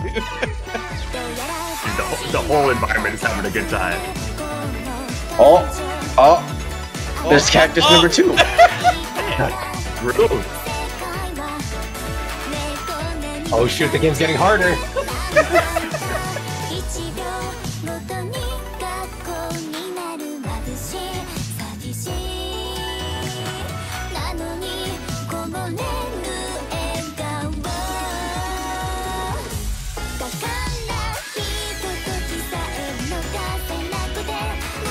I'm so ham, bro. Going ham, dude. Look at it go. Away with you. I love that part at the end too. The one time. And like, really, like, that's the show. Like, that's how the show goes too. Like, he tries to be cool one time, he's fucking cooked for it. It's just like that. Yeah, like when I found out that like this show was like, or like the ending was like done by like an indie anime team, I'm like, this makes so much sense. Yeah, and like it does make a lot of sense. And so moving on from opening and ending, we get to talk about the soundtracks of the shows themselves. Also, I didn't turn that back on. There we go. and so, like, you know, a lot of people, when it comes to anime music, you know, the opening and ending is what comes to mind for most people, just because it's what they're most exposed to. But music during a show can really set the tone, and really drive home like quality in a lot of cases. And so these are the shows that we think really stood out in terms of this. So Spy Family, to start with, the very jazzy, very jazzy soundtrack, and I think a lot of the tracks are really standout. Like, you will notice the music in a lot of scenes because they are very standout and very prominent, and I do really appreciate that. And the cool thing is that No Name is actually No Name is a group that has done some music stuff for anime in the past, including like OPs for Dorohedoro and whatnot. And so like I thought it was really cool. Like, I didn't know until I think like an episode or two in, I was like, who's the person doing their sound design? And I looked it up, and the composer was No Name. I was like, what? Oh, dang. I was like, oh shit, oh, that's actually sick. But no, really cool soundtrack. Yeah, I'm really big on like listening to like full soundtracks whenever they're available. So I actually got to like listen to like the entire like Spy X Family OST because it actually like dropped like the day after like the last episode aired. Yep, same. I'm like, cool, I'll listen to it like during work, and like there's a lot of like the interlude stuff like that's like very like casual, but like this is a soundtrack that's really like carried by like its peaks, like the more like fast paced and like jazzy soundtracks are like really reminiscent of like old spy stuff like James Bond. Like it feels very much like that. And like there's something to be said about like something that takes inspiration from something that is like popular and then kind of like crafts its own identity around it. I think it's like very impressive in that way. Agreed. And so next, Dancer, right? It's a show about dancing, and can't dance without proper music. You gotta have and I think the cool thing about Dancer is that it melds not only some of the more famous classical tracks, because there are things like that, like the suite that goes with Swan Lake, like of course everyone knows that, but even outside of those, it has very strong complementing soundtracks, especially whenever they're highlighting like important character moments. Like whenever they're doing like Junpei doing like jumping higher than anyone has ever seen in their whole lives, the complementing soundtrack to go with it is very impactful and just pushes that bit higher. And I think that's what music and shows should aim to do, is really just elevate the experience above what it already is, and I think it definitely accomplishes. Yeah, cool part about like Dancer's like soundtrack, like you said, like of course there's going to be lots of like insert like classical music.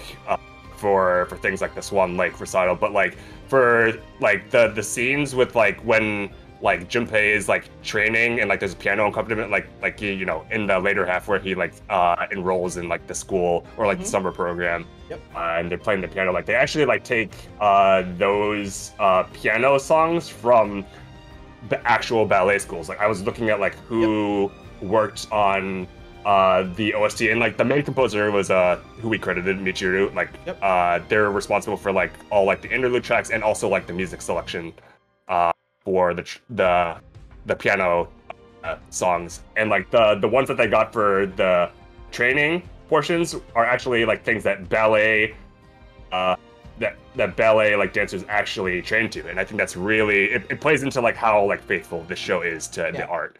I thought that was really cool, and like just listening to like the interlude soundtracks, like it reminds, because like the soundtrack isn't like out or available, so I had to actually go back to like the episodes in order to like evaluate it.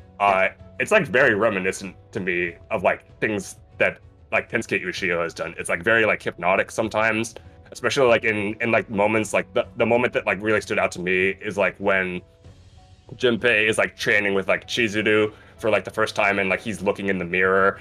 The accompaniment to like that scene is like extremely like hypnotic, in my opinion. And that goes hand in hand with the kind of Junpei himself like puts himself into trances whenever he dances ballet. Yeah, so like that's it's really like a perfect like representation of like character and his headspace, you know. And like I guess I'll talk about like Kungming, because like Dancer and like Kungming are like two shows this season that were like very like music adjacent in terms of like how relevant it was to like their plot and such. And Kungming, it's very like modern is the best way to put it. Like just like looking at the show, like it is like this is like music that is like trendy and in the now, and things that like young folk want to like listen to. It reminds me a lot of like if anybody like watched Carol and Tuesday a few years ago. Like the philosophy behind composing the soundtrack I feel like is like very similar because like it's all about like highlighting like music production rather than like the music itself. I guess the best way to put it. Feel that. A lot of insert songs. Yep. And then so Executioner just like pops off sometimes. Like that's the best thing I can do. And like pops up like all the time. I just don't get it. Category.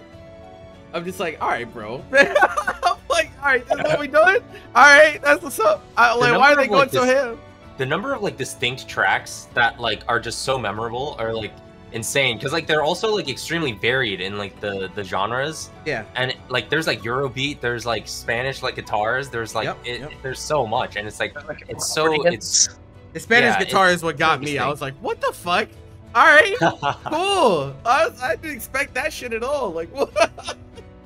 Like I walked into the show like thinking like, oh, I'm just gonna like hear like your token like isekai fantasy like whimsical stuff. I'm like just be okay, and then like they hit us with like the one that stood out to me was like the very like with like the Latin flair to them. I'm just like, whoa, dude, like you didn't have to hit me like that. I just came for something like that was gonna be like mid, but then I get like this. I'm just like, oh. That's a fact. Crazy. And then Magia Record. Well, Magia Record is a show that had big shoes to fill in terms of soundtrack because the original Madoka is fucking Kajiura and she's one of the goats. And so like, even though it is not the same composer in this case, I do think he did a fantastic job. They did a fantastic job, like kind of not emulating, but still making it feel like you're within that same world, and the tonality is similar, but still adding like new concepts and whatnot to the soundtrack overall. I didn't feel like it was a copy paste from old Madoka, but it still felt like a lot of the tracks were still compelling and stand out enough to make them memorable. And I think that's something that Magia Record kind of was looking to accomplish the entire season with the show as a whole, is like making itself distinguish and stand out from its original source material, and I think that the soundtrack goes hand in hand with that for sure. Yeah, it also bears mentioning that like this is the same composer who works on like the actual game. Yeah. Which makes sense, but like I actually like when I was like trying to like find the soundtracks that we were going to nominate and listening to them, I actually like stumbled upon like the game soundtrack by accident. I'm like, I kind of don't remember a lot of these tracks, so like it goes to show that like again they're not even like trying to like copy paste from like the game to the series, which to me like was very like I was surprised by that because usually they didn't have to put in that type of effort. If it's like source material for this that is like that has like an audio aspect of it, it would just be like so easy to like copy and paste, but they didn't, so they I appreciate that.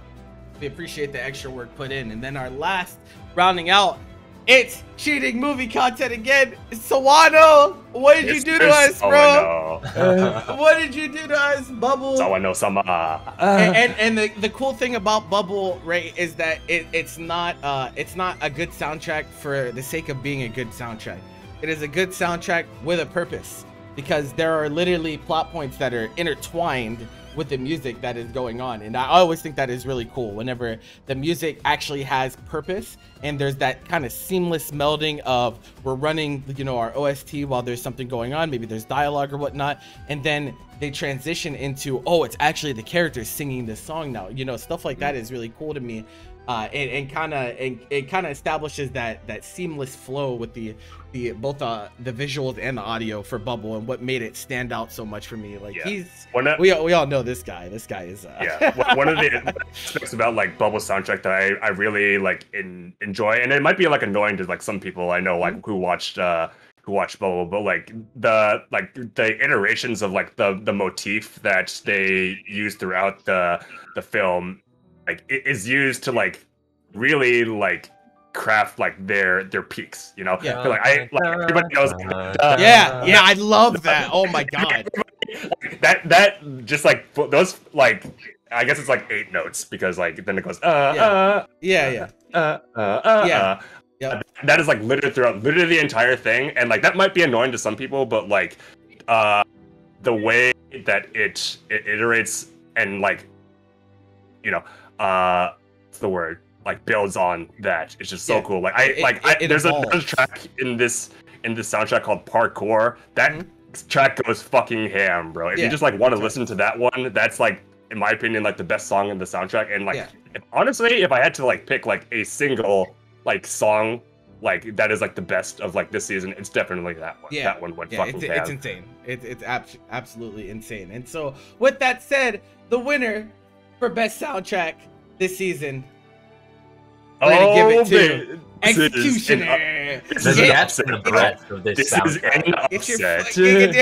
Get your fucking ankle snapped. You thought it was gonna be Bubble. You got fucking smoked. No, but really, bro. Yeah, there are so many amazing soundtracks, but I think expectation plays a part into why Executioner is taking this one, because Bubble, we already know Sawano, he does his thing. We already come to expect quality from him. We know that. Executioner was a show that I went into completely blind, not expecting anything. I certainly didn't expect them to go the places that they went to with the plot, and I certainly didn't expect them to go the places that they went with the soundtrack. I did not expect this many distinct styles in a show like this that already was trying to break my ankles.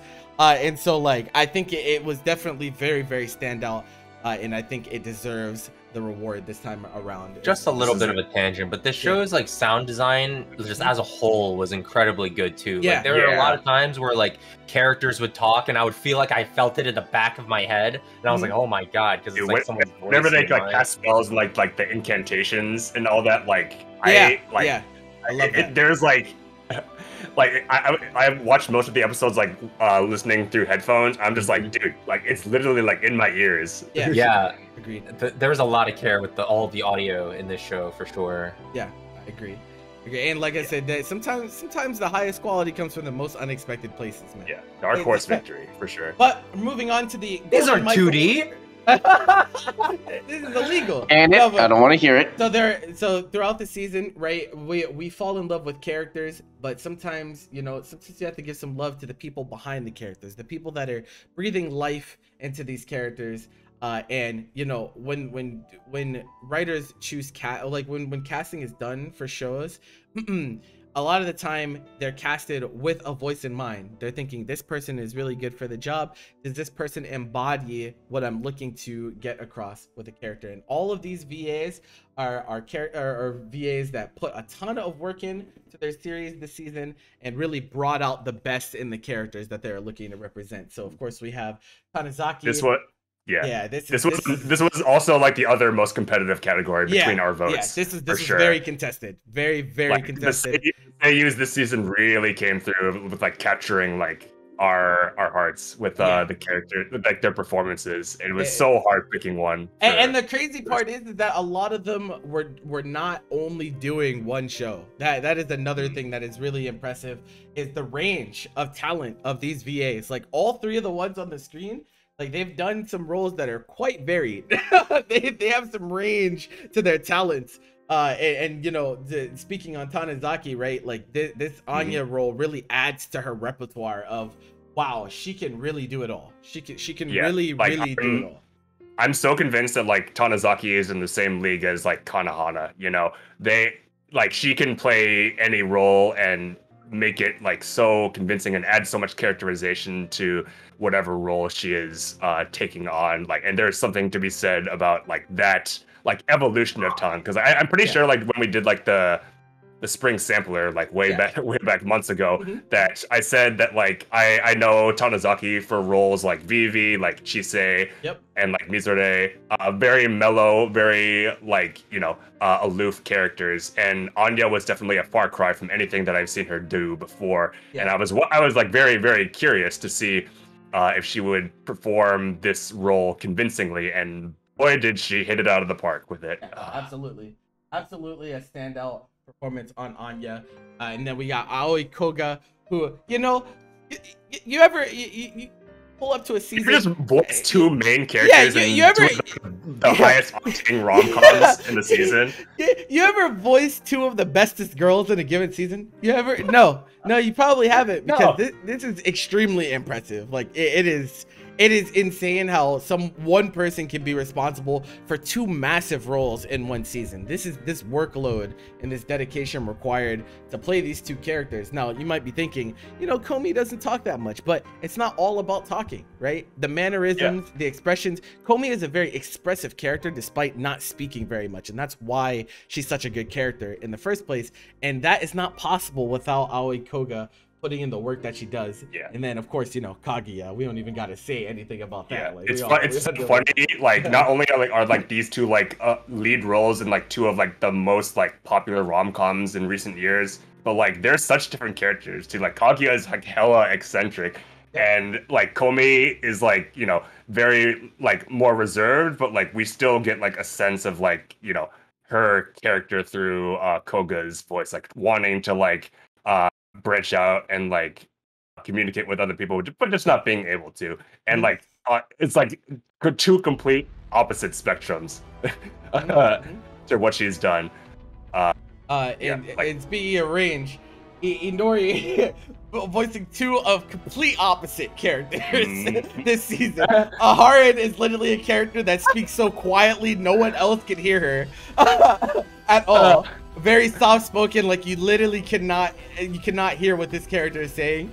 And then Hiyori on the other side is the go-getter, like very, very outspoken, very out in the forefront. And so like it's so funny that they're both voiced by the same person. It's like, what is happening? I'm gonna keep it 100. Like Hiyori was like probably like one of my favorite roles that like she's done.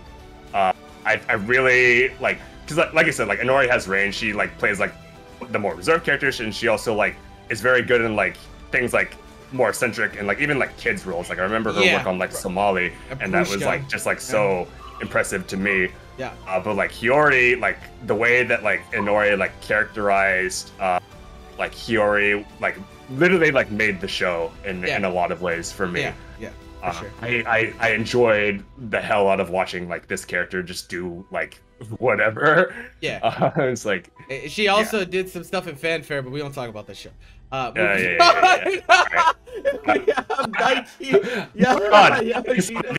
The handsome gentlemen who have voiced our boys. That is facts. This season. We got Junpei's VA. Not really a whole lot that we need to say. Just a very well-rounded standout performance from him. Yamashita very seasoned as well. Absolutely. Doesn't need a lot of introduction for some people. Like most people would probably know him for like Deku from My Hero. As an example of like the roles that he has like taken on that have had like a lot of importance to the shows. I think the one thing that's really important, really quick about VA performances is that if at any point you can pull someone off of a role that they are extremely well known for, is super popular, and you can associate them with a different character or a different role, I think that's very powerful. Anytime that you're able to take Daiki and pull him off of Deku and associate him with Junpei or you know, another lesser role in terms of popularity, I think that is a testament to them doing a great job, right? I'm not listening to Deku in another show. This is Junpei, right? And so like I think that's something super impressive, and at no point was I like, yeah dude, that's Deku. I'm like, bro, this dude's killing this Junpei shit. Hold on, I don't know, bro, you might have to for sure. Kongming, like this guy like Okia or Okayu, like his delivery on Kongming was super suave, because like, you know, Kongming is a very like condescending character.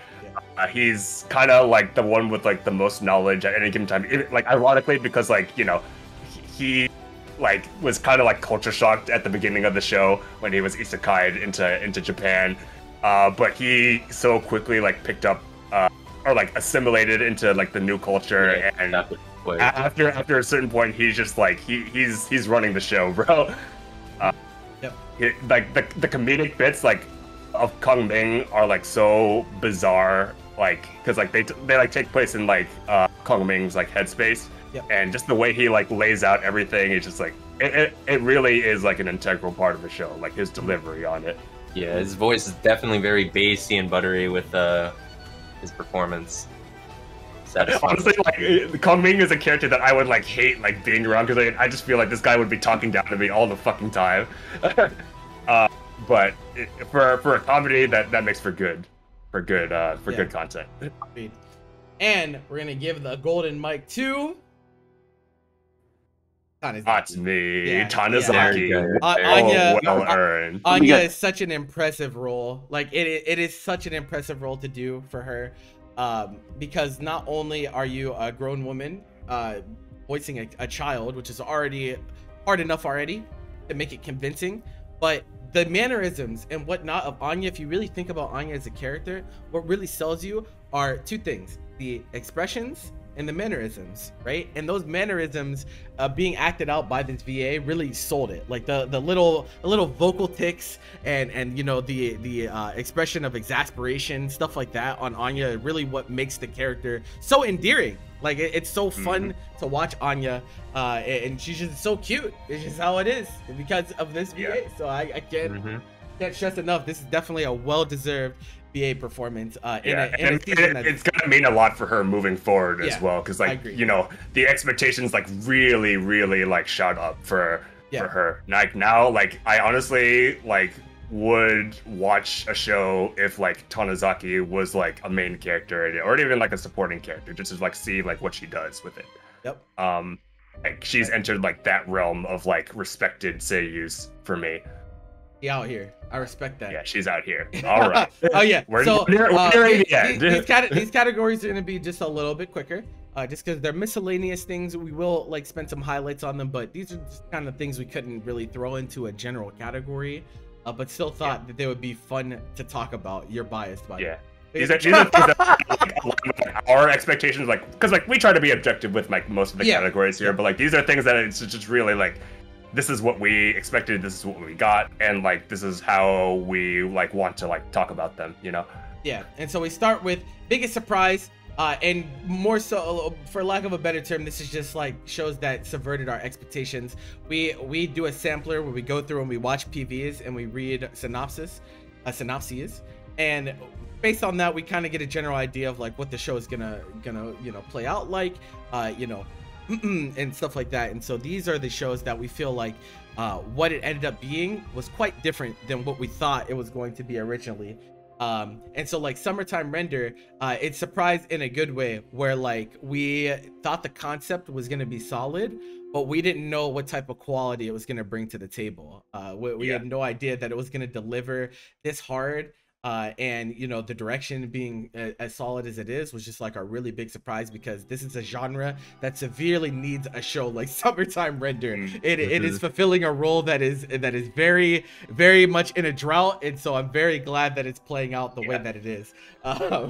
Executioner, on the other hand, is like every aspect of a surprise. The way that the plot plays out, the soundtrack, the anime, like I didn't expect any of this from a JC staff show is a big reason, right? Because we're not used to it had nothing like on the surface, and when you actually start watching, it's just everything is just like, whoa, what? What it's definitely something you walked into with almost no expectation of it being like somewhat decent, and it turned out. And then Heroines. So the reason that I didn't have expectations for Heroines, because fun fact, Heroines is actually a show made about a song. It's actually a show based on a song. It is adapting a song. And the song is the opening, I believe. I actually didn't know that, but like, you know, what I did know is that like this is like a Honeyworks Honeyworks song project. You know, Honeyworks like a very like well established like Japanese like music group. And like the source material for this series is just that song, where like Inori was actually like a guest. It's like, okay. And then they made a whole show out of that, and I'm like, dude, like that's kind of cool. Insane. Like, it's insane. I was like, wow, okay. Talk about you know, making a lot out of a little. Like, holy shit, bro. Just a song? Like, holy fuck. That's actually crazy. Express like why we were so like pleasantly surprised with that show, but like just to have it like turn out the way it did with like really no expectation going in, other than like it had like the most like stacked VA cast that we've ever seen. VA cast was insane. It like I came for that, and I got something like that I really like enjoyed watching. So agreed. And then Love After World Domination. To me, this was surprising because a lot of shows that experiment with these motifs are like they risk like becoming cheesy. if that makes sense. Like, whenever people try to emulate the old, live action, style shows of like old Japanese shows, like they run the risk of like just being really like, I don't know, the jokes just don't hit. It's like feels disconnected. It just doesn't feel like we've seen these jokes before, know.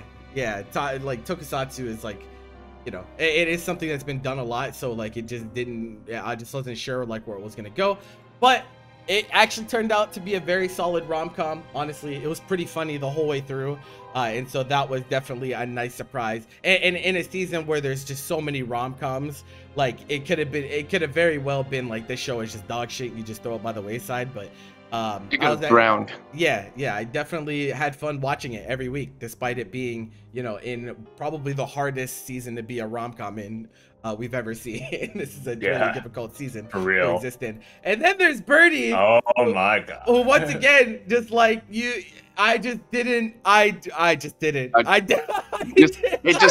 Things happen and you just accept it. I just did. Because that's what Birdie Wing is. Literally, like if you go back to our previous podcast episode in which we're talking about the PVs for the upcoming season, if you go to the Birdie Wing section, literally none of what we said mattered. Literally nothing that was said has any significance as to what this show actually does. Yeah, I would like to keep you guys to keep in mind the reason that I was gonna watch the show is because it seemed like the main characters were a little bit older and not in a school setting. And, that was a lie. I know. So that was a fucking lie. I know, but I'm saying that like we've seen so many shows where school is the setting. It was cool to have at least a character that wasn't. But then eventually, hey, it just. But it's shocking when it does because it doesn't do I was like, how the fuck did we get here? Like, what the fuck? The progression is definitely an interesting. School setting definitely actually insane. I'm okay with it because, again, it was a surprise. Yeah, every episode was legit a surprise in the show. I'm like really glad I did not drop this show after like a single episode because I was considering it. Yeah, and like one of the most underrated surprises is like, why are the CG sequences in the show so good? It doesn't make any sense. It actually doesn't make any sense for the CG sequences to be like, it's actually crazy. I remember watching the episode where they did the CG sequence and I was like, are you fucking kidding me? What? Literally Evangelion like remake. To be honest. Yeah, I'm like, bro, what? Insane. So those are our nominees for biggest surprise, and we just had to give it to Birdie. It's so ridiculous. It's so ridiculous that so out of pocket. Yeah, we just could not resist giving this to Birdie. It's just that insane. And like what's really even crazier. Yeah, go ahead. What's even crazier is that there's a season 2 coming. Yeah, confirmed already. I'm like, wow, bro. So I added that to my plan to watch immediately. I was like, yep, I'm along. I'm here for it. Fuck it. Something just gonna get a greenlit season 2 like immediately. Yeah. I was like, wow. I wonder how well it did. Like, I actually wonder how well it did in terms of ratings and whatnot. I wonder how much the word of mouth like propelled this series. Yeah, I agreed. Like, it's just so much. There's so much here. Okay, moving on. Biggest disappointment. So disappointment can manifest itself in a lot of different ways. A lot of it for us is because we hold a lot of these shows. We had very high expectations for them, and so just because it's a disappointment doesn't necessarily mean that the show as a whole is bad or whatever. It just like didn't get to where we expected. So starting with Rike Koi episode 12, right? So like Rike Koi, I think is a very standout rom-com series at this point. Like now I can confidently say that now that season 2 is done.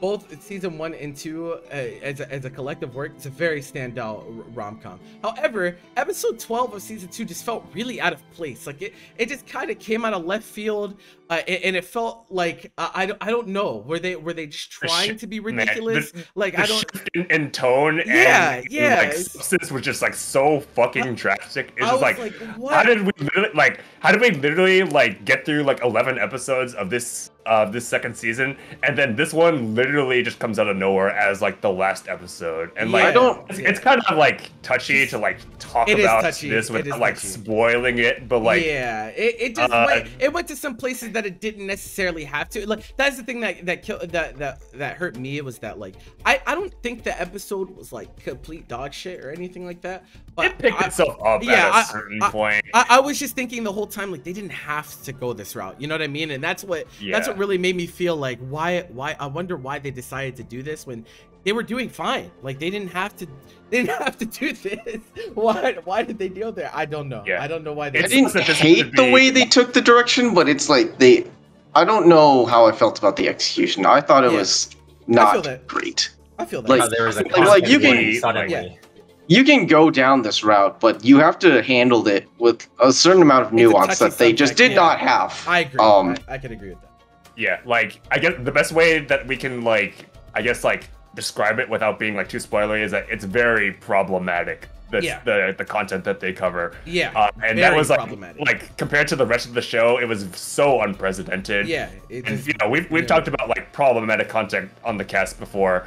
And the way like it's like problematic content like is like acceptable if it's like warranted and it really like adds to like what the show is trying to say. And in this instance, I can't really say with confidence that was the intention. Because there's even the opposite case too, where sometimes problematic content you can try to ignore it because it's not actually important, but like it is the focus of what this show is doing at the very end, and so it's kind of like you can't ignore it. It's the last episode too, so it's like this is the last, this is the lasting impression. Just as like just to inject, like this doesn't mean that we hate Rikakoi at all. Like it's still like one of like the my favorite like rom-coms. No, it's still a fantastic series. But if I was to, and I would still like recommend the series to people if I think it like suits your needs. But like I would like actually warn you that like man, the last episode you're gonna have to like brace yourself. I definitely give them fair warning because and then Bubble. That's fair. So Bubble is like one of those things where like this is literally because we looked at the cast and we looked at everything around it. You know, it's a WIT studio work, it's a film, has some of the probably the single most impressive staff we've ever seen in a work like this.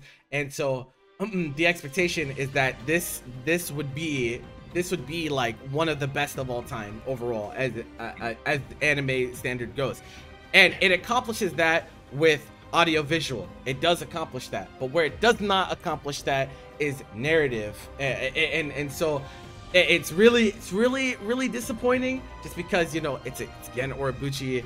Like it's like fuck man, like we know what they can do, but unfortunately Bubble just felt like it didn't have enough time, or they did not use their time effectively with getting us to where we needed to go. And so some parts of it felt like the narrative kind of felt really shaky. It didn't really make me care about characters as much as they could have, and for that reason, that was definitely a bit of a disappointment for me.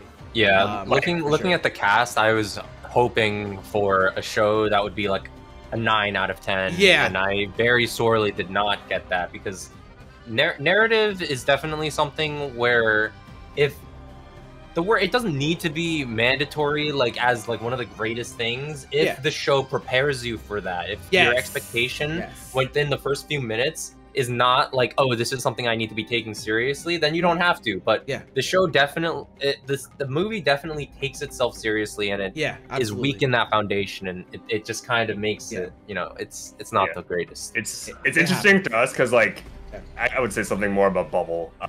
Like our like. Even after like we watched it, like our like reactions were like very different just between us. Because like I wasn't too down on like the narrative stuff like as like you and Bobby were. I thought that it was like adequate, and like there's a difference between like something that like fails as like in narrative aspects and something that is like, you know, you can work with. And I think that like it was able to like work with what it had, but it's just that like, you know, we had very high expectations. Like this was literally like top 1 material. Like I expect, like my thing was that like if I see Gen on a project, my expectations are super high because he's delivered some of my favorite content in this medium in the past, and so I expect this to be like, you know, very, very standout. And like I said, it is a standout work. It just isn't standout in terms of narrative. I don't think it's the worst thing. I'm definitely not the worst thing I've ever. Definitely not the worst thing I've ever worked. Far from it. Talk about like something that like, looks spectacular, but like it narratively flops. Like just look at Guilty Crown. That is not an adequate narrative. It do be like that. It looks so pristine, and then just like, what am I watching? That's facts. And then, so these two, real quick, Fanfare of Adolescence is a show about horseback riding. That was the reason that I picked up this show, because I was like, I've never seen a show about horseback riding before, and it also had Inori Minase in it, so I was like, okay, all right, maybe this will be solid. It just, I don't know, it's like, I don't know if it's pacing, it's just a lot of things. It just felt really flat for me. It just felt like a chore. The thing about about Adolescence was that like there was really like no part of the show that I can say that I really enjoyed. Like the characters like were only explored at really a surface level, which is like really unfortunate. Their designs are like extremely bland. Like honestly, I forgot like more than half of the cast. Watching this show. And it didn't look the best either. Like the horseback riding scenes like varied with that's like true. good they looked. There were some good ones. There were mostly like it looked like CG horses, that type of thing. And I'm like, okay.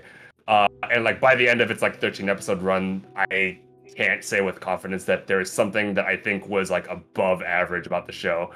I guess maybe the OST because Sawano's kind of goated, but really, it's not enough. It's not enough, you know. And then Love All Play, right? The reason that this show is such a disappointment for me is, so you know, it's still ongoing, and that's part of the reason that it's so disappointing is because like it hasn't been super great, and like for continuity's sake, I have to like keep watching it perhaps keep watching it for another season, but really I think what made this a disappointment for me is the fact that it's a show about badminton, and we actually had a pretty solid quality badminton show last season, or 2 seasons ago I think it was, with Ryman's Club, and so like, you know, it's similar, it's similar like concepts, similar, and so like I was like, okay, you know, the last badminton show was pretty solid. Maybe this one will be as well. It's not horrible. It's just like, it's just unremarkable. It's just really boring, and that's like the worst thing an anime can be. You know what I mean? Like it is not like I've seen shit that is literally irredeemable dog shit. Don't watch it. Don't support it. Don't rate. This is not that. It's just like every week it's just really boring. Like I'm not looking forward to watching it each week, and so like I literally like I don't do this often, and in fact like this is probably like the first time I remember doing it, but like because like I am still watching this show, I literally put it on in the background while I do something else. Like that's how much I've like how little I've cared about the show like in its like later part. Like okay, it's sad. But we're giving the golden dumpster fire. Oh baby, oh there it is. And like you know what? It had like this is probably the best because like this is the only thing where we just like pick out a single episode as opposed to like a whole series, and like this is probably like the most like respectable place we could put this. We're like, this doesn't ruin the series. It's just like so bad. It just didn't need to be this way. Like it did. I can't stress this enough. Like Rike Koi, I think was still rated pretty highly by all of us. For the most part, it's just like this just really didn't belong. Like it just you just didn't have to do this, especially on the last episode, bro. At least if you're gonna do it, like do it in the middle so I can forget about it. As weeks of I can't forget about it now. It's episode 12. You did it on the last episode. Why because we had a whole season built up where we're like. We had a whole season of the show when we were like, that was really solid. Yeah, that was really good. Yeah. And then we keep on watching the second season. We're like, oh, okay, it's still on track. You know, it's unfortunately in a season loaded with other rom-coms. So, but like, it's still very solid. I enjoyed watching it every week. And then it's just like content warning. And I'm like, what? Content warning? Oh my God, the content warning. Like that was like such whiplash. I'm like, what? Yeah, like what? Huh? Why did we get here? Why are we here? Like that. All right, so highest consistency. So real quick, consistency is like consistency can look different in different ways, and so like when we talk about some of these shows, some of them are going to be consistent in some fundamentally different ways than some of the other shows, and we think that's okay.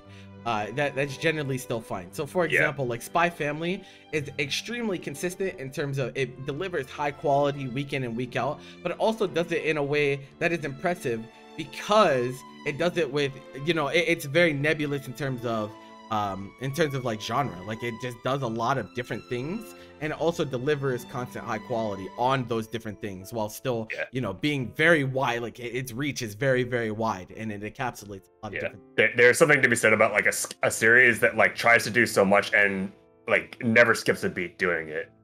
And like that's really like what we think this category is like these shows are like have something that they want to do, and it never like really misses. There are very few cracks that you can like nitpick about them in terms of like how they ended up coming to fruition. Yeah, you could even rename this category to the fewest flaws, and that probably like encapsulates this a similar idea. I could agree with that. Komi 2, you know, delivers on that same like level of quality that we came to expect from season 1 every week. Legitimately a joy to watch. Like it didn't feel like it really skipped anything. It feels like it's doing exactly what it needs to do, right? It's doing exactly what we wanted from them, and it doesn't make any egregious errors where it's like, oh, well, that was weird, why did they do that? It just following felt like a really solid formula. Yeah, I agree. Like when I think about Komi, I just think like a very like solid like set of like emotions like comes into my head,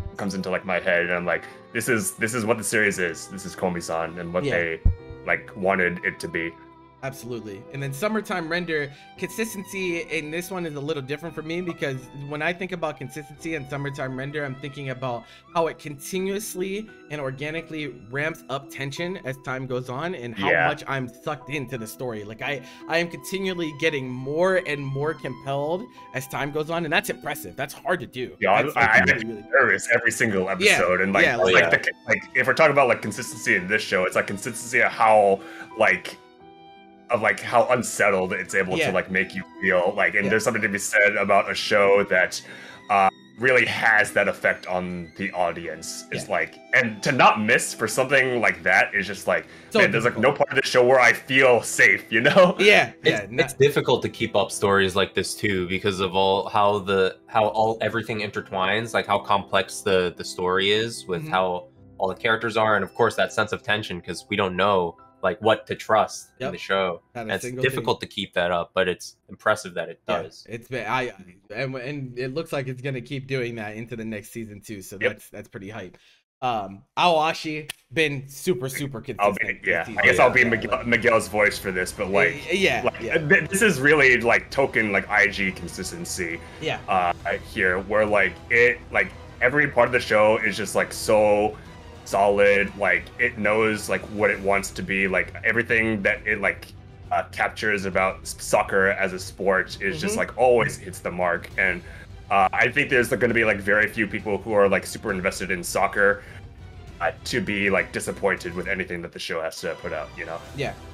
Consistency in its case, like, you know, that's another form of consistency, is how consistent are you being with the subject that you're writing this narrative about, right? Like when someone that plays soccer, forget that this is a soccer show, you know? Like when people that play soccer and really love soccer are telling me like, bro, this is so like accurate, and like this is so cool the way that they're going about things, you know that you've really put a lot of effort into the show, and it is very consistent with those ideals as a whole. And then Heroines, I would say it's consistency. A lot of it comes from its character development. It's something that is super consistent. It's just like every week our characters become better people. Every week.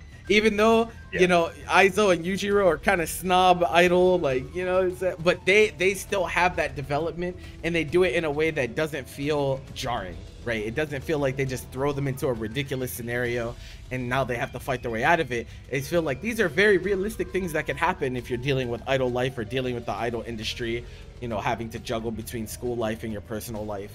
And so like I really value the consistency. It's also the quality of Hiyori's character in general has just been Yeah, really I think the show had like really consistent production as well, because like I said, I talked about this before, but like the idol sequences like are well animated. They are animated for one, and like just like a show that didn't really like have like much expectations, like given like the studio that was working on it, like it really like came through a fucking with, like, Lay Deuce show, bro.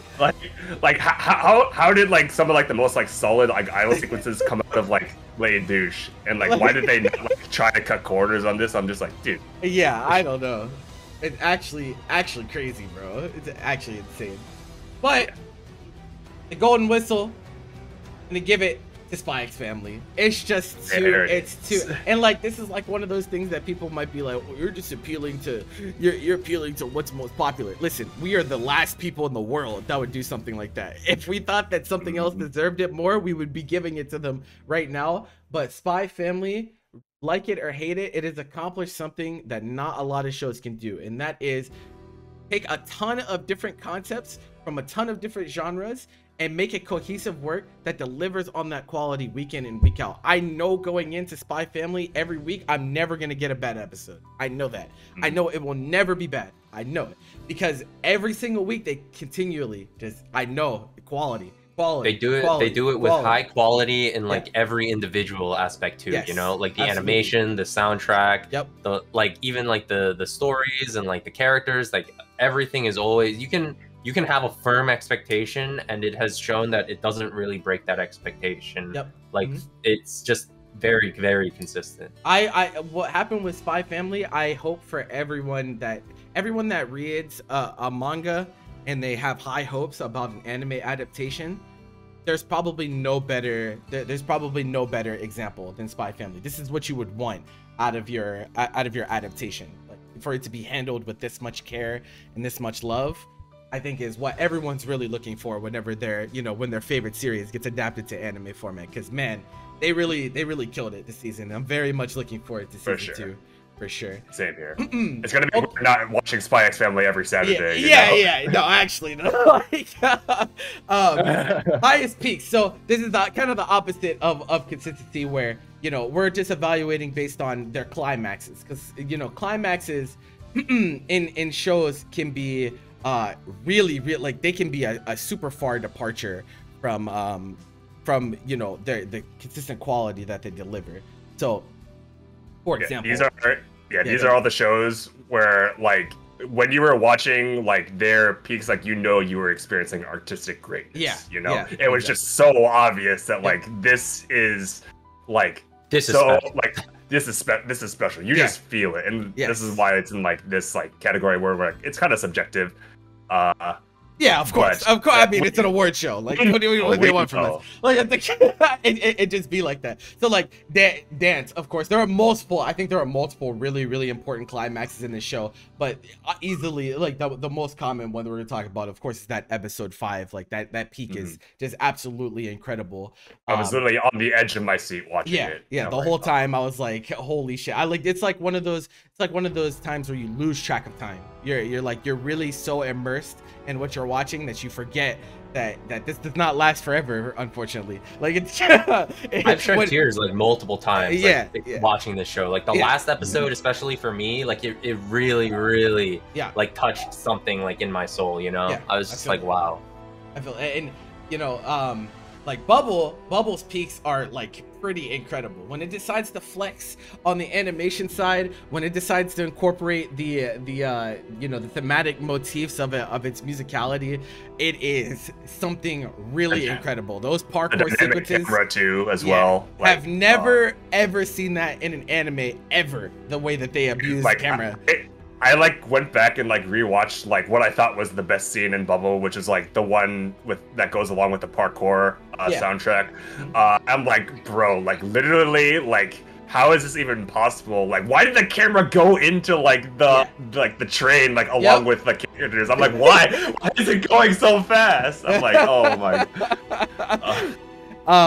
And like which peak do you guys think was the highest for Kaguya? But like, there were so many. Honestly, I was almost convinced that like one of the peaks was in the first episode. It was that good. Okay. The first episode's important. Hey, we know all too well. That episode came out the gate swinging. I was like screaming like, oh! I really enjoy the Shirogane has no drip. Oh my no drip segment. It's always such a good segment, dude. Yeah, I mean, there's like the rap and like the last episode, and it's just like, I don't know, man. Like, in a lot of ways, it almost feels like Kaguya like just continues to improve on itself over time, which is like, it's kind of scary that it's done that for 3 seasons. It's like the series that we're nominating that like has like the most like distinct peaks in its show. Yeah, Executioner's peaks are fucking crazy, bro. They'll just pull off these animation sequences along with the music, and you sit there and you go, wow, that was cool. Yeah, no, really, really fucking cool. Especially like given the lack of expectation for this show. Like, just like I didn't expect JC to do this. I really didn't. I can't stress that enough. I did not expect JC wants to pick a fight with some of the higher end studios nowadays. I'm like, that Pandemonium fight, I literally felt my eyeballs like pushing out of my head. I was like, what the fuck? I know, dude. I literally felt like a pressure behind my eyeballs. I was like, what? Oh shit. And then Birdie Birdie speaks. Oh my god. Oh my god, bro. Blue bullet into the sky, bro. Bro, it's just like it's funny because Birdie Wing, I think, has a lot of peaks. Like when we're talking about volume, it probably has a lot of peaks because it's just so insane. Like the visceral reaction when, you know, the person that she was going up against also started like using bullet names for shot to shot. Like, all right, man, what's going on? Like, what the fuck? When we get into the political warfare, we just suddenly see a guy come out of car with a very interesting thing. Yeah, I'm just like, bro, okay, what is going on? Even beforehand, we had some pretty crazy peaks. Yeah, for sure. I'm just like speaking about the ones that struck me. The like with the poison shit, that shit had me rolling, bro. Viper. That shit had me like legit. I was like, okay. Hey yo, any hitmen in the chat? Like what is going on, bro? This shit is actually insane. But the golden whistle for this one, for highest peaks, we're gonna put To Dance, just because. Yeah. There are numerous peaks here. When you have like scenes that are culminations of everything, the characters, the story, the animation, the music, and they all come together in a single moment. Yeah. You know, you break the roof, dude. Yeah, and the crazy thing is like it does it multiple times. It's not a one and done thing. Like there's multiple times during the show where I was like, this is the build up. And wow, this payoff was so incredible. Like I need that again. And then they would give it to me again. Like, and then I silently thought to myself that like after episode 5, like literally how can the show like how could it get better? Yeah, exactly. And then there's like the trio of like the last 3 episodes that really focus on like Luo's like and Luo's and Miyako's backstory, like when they were kids, and like those episodes were just like so like thoughtfully like directed. Like the imagery and the symbolism was like abundant. Like just the execution of like all like the significant character moments, like both like in their paths and like where they find themselves in the actual show. It's just like, man, like this is definitely like the emotional connection factor speaking. But like that's powerful, bro. Like this is why like we think that the show like stands at like the peak of this season. Like insanity, man. We haven't even like exhausted the things that we want to say about it. Oh god, man. No. Oh my. So this shouldn't take too long, but as we know, as we talked about a few different times, there were a lot of rom-coms this season. Like if we just look at all in the same season. These are all in the same season, and like, you know, there are 3 of them that were sequels, and then 4 that were original. And it's just like, if you were a rom-com lover, you had so much content. this season, bro. It's insane. I had to space out the rom-com each and every week. Yeah. Like, I cannot watch these back to back. Yeah, I did that too. I always made sure to break them up so I didn't watch them all. I literally fell behind on like Shikimori by like 5 episodes because I was just so burnt. I was so burnt, dude. It's a lot. It's a lot. But thankfully, you know, all of them were quality in their own way, honestly. Yeah, like we haven't list them off, just to like list them off because like we didn't have names here. Like from like left to right is like Love After Words Domination, Rikakoi 2, Komi 2, Kaguya 3, Shikimori, Ahaden-san, and a couple of cuckoos are a couple of cucks as they call it. Rom-com apocalypse this season. And like this is something that like, will never happen again, which is why we want to talk about it. Like it's gonna take a lot for like there to be like more than like this sheer amount of rom-coms in any single season. And you know what? Most of them were good, you know? Like it's not even like they were like bad run-of-the-mill like be honest, I think all I think they're probably all above average, if we're gonna be honest. Well, the only one I didn't watch was a couple of cuckoos, but that's the only one that hasn't been discussed yet either. It's like a little bit trashy. It's a little bit trashy, but it's really fun. It's a really fun show. I'm here for Miguel Copium. No, I think there's one thing. Good. Oh yeah, I think there's one thing a couple of cuckoos does that's like very good. Unlike like some other bad like very atrocious harem shows, and it's that they don't give kind of equal opportunity to each of the girls that are in the harem. Oh yeah. But a couple of cuckoos is actually doing a really good job of keeping that ambiguous, which is not something you see from things like Friend to Girlfriend. I definitely have like a mental progress bar for all of the girls and like how much progress that they're making with each episode. I'm just like, bro. Real quick, since we haven't really talked about it before, like Aharen was another break your ankles type of show because it like, had a really weird start, and we were like, what is this even? Like, I don't really know what it is. And like it is definitely less of more of a pure comedy than a romantic. It's like a buddy comedy. It didn't even like turn into rom-com until like the last like 3 episodes. So like it's just two characters with ridiculous imaginations just put into some crazy ass scenarios every episode, and it was fun to watch, legit. Like it was actually really fun to watch, and it just got more and more insane as time went on. It just kept I stand by saying that like Aharen was like the stupidest show that I've watched so dumb. in years. It's so dumb. Fucking fun. Like I feel kind of like what's the word? I guess bad that like I think this show is like as funny as I think it is, but like I don't care. I don't care, man. I had a great time. It followed the sacred rule. It followed the sacred rule of being a comedy is, are you funny? That is the sacred rule. Aharen is funny, and so it just is what it is. Like it has to be this way. But we're gonna crown the winner of the rom-com apocalypse 2. Gotta give it to Kaguya. Who else would it have been?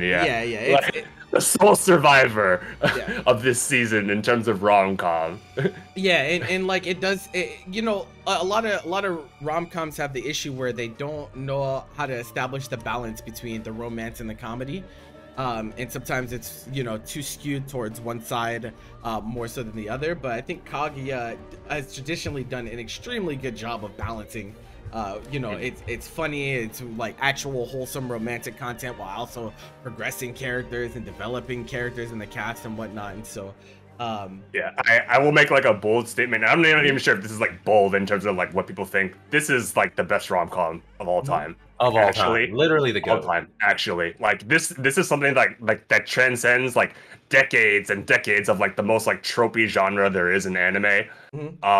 And man, like this is like a standard that I think will never be met like this, like in years, or ever. I'm not even sure like what time frame I would put, but like nothing's beating this for a long time.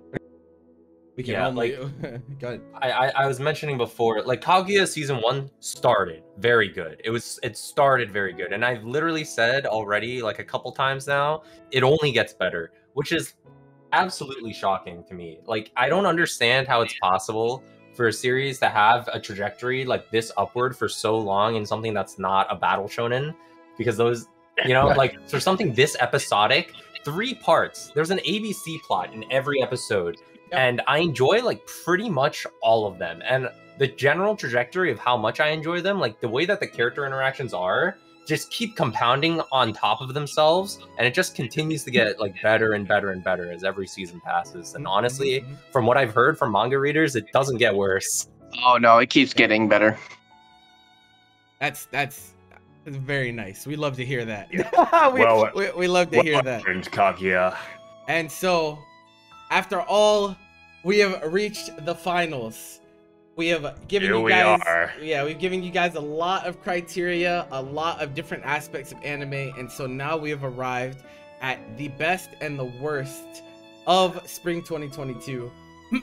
And so these are the ones that brought it all together in the end. Who were the ones to stand out above all?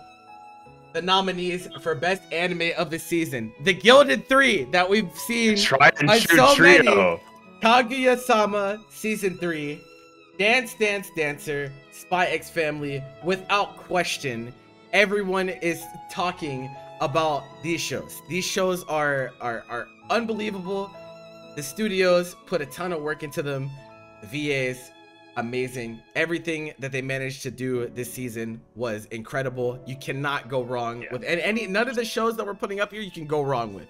Promise. Yeah. Promise. You can't go wrong with any of them. The process of like thinking about the nominees for this category, like it felt wrong to put any show other than these 3. Like that's how much like these 3 like stand above, and they're definitely like the most prolific 3 shows in this whole award show, and for good reason. Like and so like it's so crazy. It's so crazy because like, you know, the studio wise, it's like, you know, Mappa Wit Cloverworks.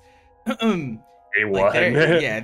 They really just they're just looking to take over the world, bro. That's just they're just looking to take over, and they're just doing such a good job of releasing things. Like it's just so like Mappa. I tried Dance Dance Dancer because it was Mappa. It's explicitly. I remember looking at the season, and I was like, okay, what's Mappa doing this season? Oh, they're doing this show called Dance Dance Dancer. It's about dancing. Cool. I'll see if it's good or not. Completely blown away. Completely blown away by what it brought to the table. Spy X Family. Even more impressive, it did it in 11 episodes. It didn't even have a full 12 or 13. That's true. That's true. It is shorter than most. I think the thing that impressed me most about Spy X Family is how not buzzkilled I was.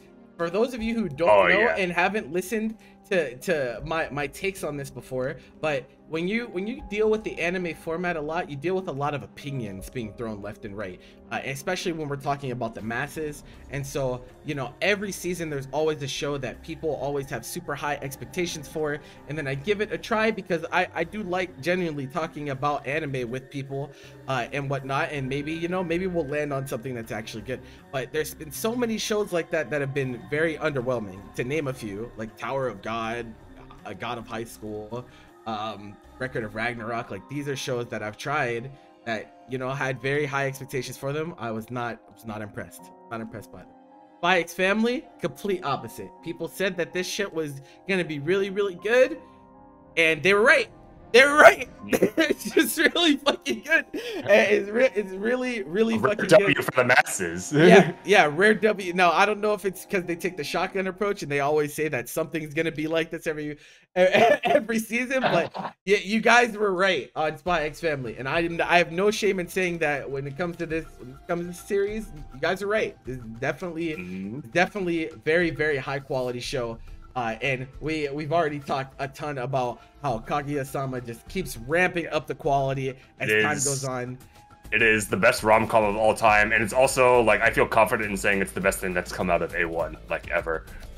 That's impressive because they've done a lot. That's scary. They've done a lot. But like amongst like their like ocean repertoire that they've like built up over the last decade, like I've seen a lot of it. I don't think that there's anything that like hits this level of like artistic creativity, you know, in a genre that is not known for something like that, you know. That's true. Like, you know, doing something revolutionary within your genre is actually something that doesn't really get talked about as much in anime as it should.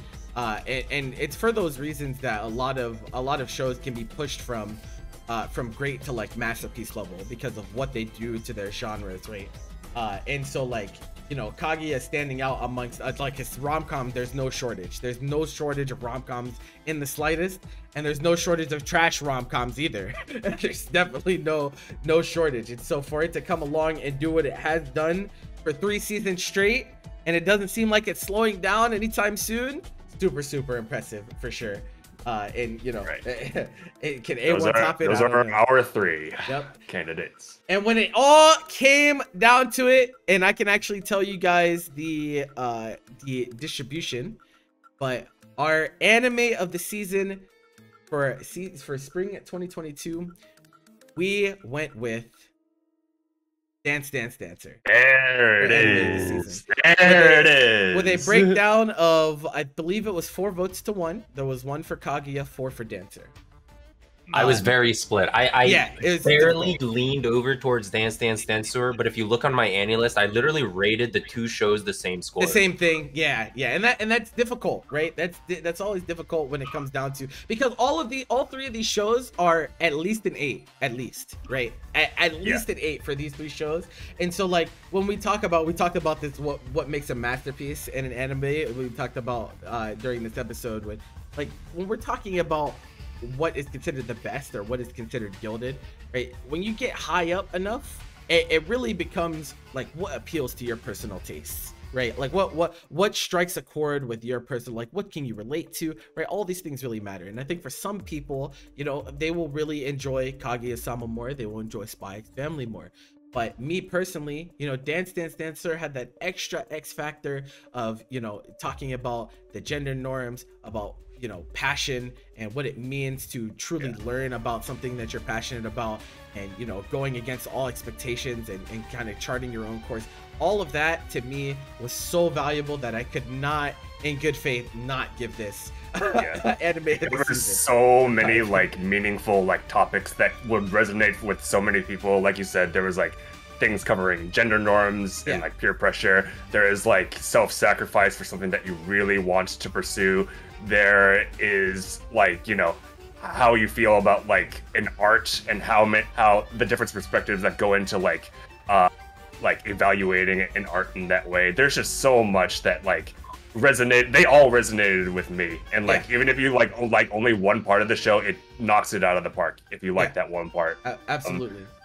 This show, like, simply incredible. Fantastic. I'm so happy that I am a person who loves this show. I'll say that much. Yeah, that's facts. That's facts. I'm so glad that I get to talk about this show with my peers. Like, this is definitely one of the better things to grace the medium. Like, it is very, very good. Very. Sparks were flying with this one. And relative to the other stuff this season, it's kind of a sleeper. Yeah. Isn't that crazy? Right? No, it is a sleeper. The crazy part is that it is 100% a sleeper because of the other shows that we named, right? Because of, you know, Kaguya and Komi are super popular. Like, I didn't see many people outside of us really talk about Dance Dance Dancer, honestly. And if this was on the Crunchyroll Awards, it would not win. I promise you. I don't even make the ballot, for be honest. Yeah, that's what I'm saying. It would not win if it were on a more popular, you know, a popularity-based award show. And that is kind of like what we really wanted to express to you guys, that, you know, this is why we watch so many shows per season, because you really never know what is going to come out of the woodwork and really blow you away. And we can all say without hesitation that Dance Dance Dancer does that and more, for sure. But we're not done. We're not done. Yes. There's a yin, there's a yang. Yeah, this season was great, but not every single show in this season can ever be great. Of course, there will also be shit that is garbage. Now, listen, it makes it worse, right? It makes it worse that these shows are bad because the season is so good, if that makes sense. The season is so good that it makes the bad feel worse. it makes it feel like even more of a slog whenever I have to turn on one of these shows. And I'm like, bro, just take me back to the 7 and 8 realm that we had this season. It's like the opposite effect, because like some people like Dylan think that you need to experience the trash in order to really appreciate the best things in this medium. I am also of that faction, but I am not nearly as radical on that. This is like the opposite effect, where there is so many good things that the worst things were just like made even worse. Yeah, that is a fact. So we'll talk a little bit about these. Tomodachi game sets itself up as it's pretty much a death game show. There's like challenges. It really tries to root itself in like the mystery and, you know, betrayal themes and like making people not trust each other, and it's supposed to be like really suspenseful. My problem with the show is that, one, it's really too edgy. Like, I just feel like it's unnecessarily edgy. and like, I don't mind shows being edgy, but it feel like at some point it kind of took away from things. Like, it felt like some of it was like really diminished. Like Platinum End was like really edgy, right? Like really edgy. And that was one of the reasons that I was so turned off about it at the beginning. No, I was so turned off from it at the beginning, because like, man, this is just literally an edge fest. Like, I get it, like this is supposed to be dire situations, it's supposed to be serious, but like, it's just so over the top that it's hard for me to suspend my disbelief as much as they would like me to with the show. And it just kept getting more ridiculous as time went on as well. Like, the episode, the Kiss episode, like the Kiss episode was hilarious. Like, the end of that, I don't remember what episode that was. That shit was hilarious. I cannot lie. But then like it's an ironic laughter, not like the show tried to be funny. It's more like I'm laughing at how dumb it is. It's just like, why would this ever be a thing? I don't understand. I don't understand why this would be a thing. There's a big problem with death game shows in general, and this is no exception, where the logic that goes into the character's decision making, in Tomodachi game, it definitely feels like it's assuming a lot. Like, when the characters explain their line of thinking, I have a lot of questions that are not getting resolved. Yes, you know? Absolutely. And I think that is huge for a show that's supposed to be about the mystery, right? It's supposed to be about like figure shit out. It really kills the vibe. It really paints the character main MC as like this really very smart guy, but there's often way too many variables in like his plans for that to reasonably work out. Yeah, a lot of the time. I also would say like that because I just watched the last episode of this recently, like yesterday or the day before. The quote unquote twist that they tried to do in the last episode was the most predictable shit I've ever seen in my life. With the hand switch thing. I was like, come on, bro. Like, surely you did not write this way for no reason. Like, I mean, sometimes you just encounter people that are that gullible, and it's gonna happen. That's true. I just was like, bro, why is this person so dumb if everyone else is apparently 5-head? Our main character is apparently a fucking 182 head ultra genius lord, just knows everything, can be everything, can take every type of pain without ever, like, I don't know why he's God when everyone else sucks. Like, what is going on? This show is definitely like when it bottoms out, it really bottoms out. Yeah. Like, it had some okay moments. Yeah, I was along for the ride at the beginning, honestly. Like, towards the beginning, I was like, you know, it might actually be pretty interesting. But as time went on, I just felt myself fall more and more out of it. I think what really takes you out of it is like a lot of these characters, like, they have a switch, right? Like, they have like the normal face, and then they have like the mask off face. Oh yeah. For me, like the mask off face, it's like I get like these people hiding things, but it's like, it's one thing to be hiding things and one thing to be just like hiding that you are deranged. Oh yeah. Okay, then the next is Greatest Demon Lord is reborn as a typical nobody. I did not watch this, but the reason I didn't watch this is because you see at the bottom, you see what it says at the bottom for studio? See how it says Silver? That? Bro, I have such a severe aversion to Silver Link shows.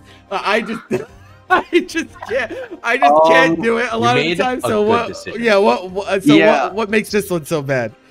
It was probably the most boring show all season. Oh no. It's like something where okay, so first of all, Silverlink is typically known for very good animation and very bad like everything else. This show did not even have the good animation. Oh no. They flexed for like half an episode and then they decided to stop trying afterwards. And when he says flex, he just meant it was like a 7 out of 10 as opposed to like a 3. It was like a C gets degrees effort from Silverlink when they tried to flex. Bro. Oh my god. The plot is nothing. It's non-existent. They try to introduce these weird plot points about these certain characters at points, and then like immediately like the next episode it's dropped and nobody cares. I see. It's nothing but an isekai. Me and Dylan, the first episode when we watched this together, we literally said to each other, "That felt really fast, didn't it?" Yeah, that felt really fast. And we thought about what happened, and like the reason it felt fast was not because we were engaged. It's because there's nothing unique about the premise at all. It's literally just an isekai. It's just, the little bad guy of the universe was reborn as an NPC character. Like, he's just a dude now. It's just like... It was... The first episode, we sat there, and we said it was remarkably unremarkable. Yeah. That's the worst thing that you could possibly be, is boring, bro. The characters aren't even internally consistent. They just do things, and it doesn't really. It's like people talk about having a personality, and like the characters they have personality traits that are established. They just don't follow through consistently. They just there are just moments where characters will do things, and you're like, whoa, whoa. I thought you were like tormented and bullied. Why are you like all like up on him sexually right now? Like what? Oh yeah. So the pink-haired character is like bullied at first in the show because I don't know, like she's a succubus or whatever, and MC does thing to save her, and now she's friend and respected and all that, and all of a sudden she like switches. Beforehand she's like this timid character that like stutters and bullied and whatever, and then all of a sudden she becomes like this very outwardly confident character that is attempting to build like a 10,000 person harem for MC. Literally not a joke. She literally says like, "Oh, I want to harem up 1,000 for you." It's bizarre. It's just weird. Yeah, it's just not good. The best thing about this show was probably they had Dio's voice actor on board for whatever reason. He was nice for like the 5 seconds he appeared, and the best part of the show was getting to the ending, which of course had to be a Chocho ending. The ending song. The ending song. Yeah, the best part of the show was the ending song and the end of the episode, so I didn't have to watch any more of it. Chocho Silverlink shows. This show was a disaster. It was just nothing on all fronts. I cannot remember a single thing about the plot. I can't remember like a single thing about what these characters have gone through.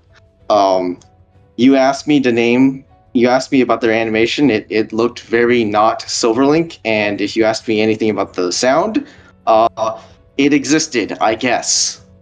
That's tough. This is like empty space. How do you feel about Date A Live 4? I didn't watch it. We didn't watch it.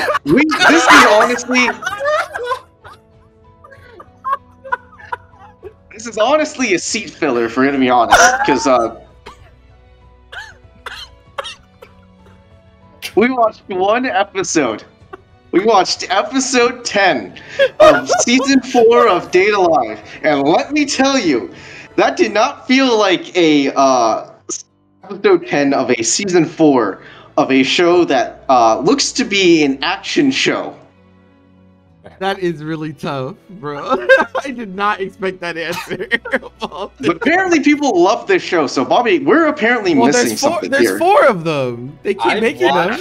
I've watched like 1.5 seasons of Date A Live. I've watched 1.5, and I'm absolutely flabbergasted that it got to 4. I guess we're just gonna have to explore why it's so popular. No. I guess we're gonna have to watch it. Bro, are you sure? Do you think, catch up real quick. Listen, here's a question though. Bro. Here's a question. Do you guys think it's a coincidence that both the fucking art for Demon Lord and Date A Live both have protagonists holding up a light? Do you think it's coincidence? Bro, is the main protagonist of Date A Live even the protagonist? Is he the dude, no one cares about the protagonist of Date A Live 4. No one even cares about like the majority of the characters on that screen right now. That girl in the top right of that key art is the only character that's ever talked about among the entire like cast of characters in Date A Live. Yeah, the one with the 2 different eye colors, right? Yeah, the one that has like the clock eye. Yeah, She's literally the only character that does anything that's like maybe remotely ever fun when I watched the first like 1.5 seasons. And like she's the only character I've ever seen get figures. She's the only character I've seen get talked about, get images, get fan art. Everyone else doesn't really exist. She exists as the sole cool thing in Date A Live, as far as I'm aware. That is you could honestly replace Date A Live 4 with like any other random mill show. I thought about putting Black Rock Shooter on here, but off principle. But we watched literally 0 of it. We didn't watch that, so we couldn't. Okay. I couldn't really put it on there. Yeah, Khalil, you really got me mind fucked with like the same pose and everything. I made this slideshow like from top to bottom. I made sure that everything was like symmetrical and everything that looked good. I did not notice that. Oh my god. It's so funny, bro. Like, oh my god. Okay. This is really the season of anime of all time. But only one can hold up the light as the worst anime of the season. And the one to take it home is Demon Lord. Get this show the fuck out of here, bro. Get this show the fuck Pierce the darkness. Get this Tomodachi Game had at least a couple of episodes where it was like okay and it was engaging.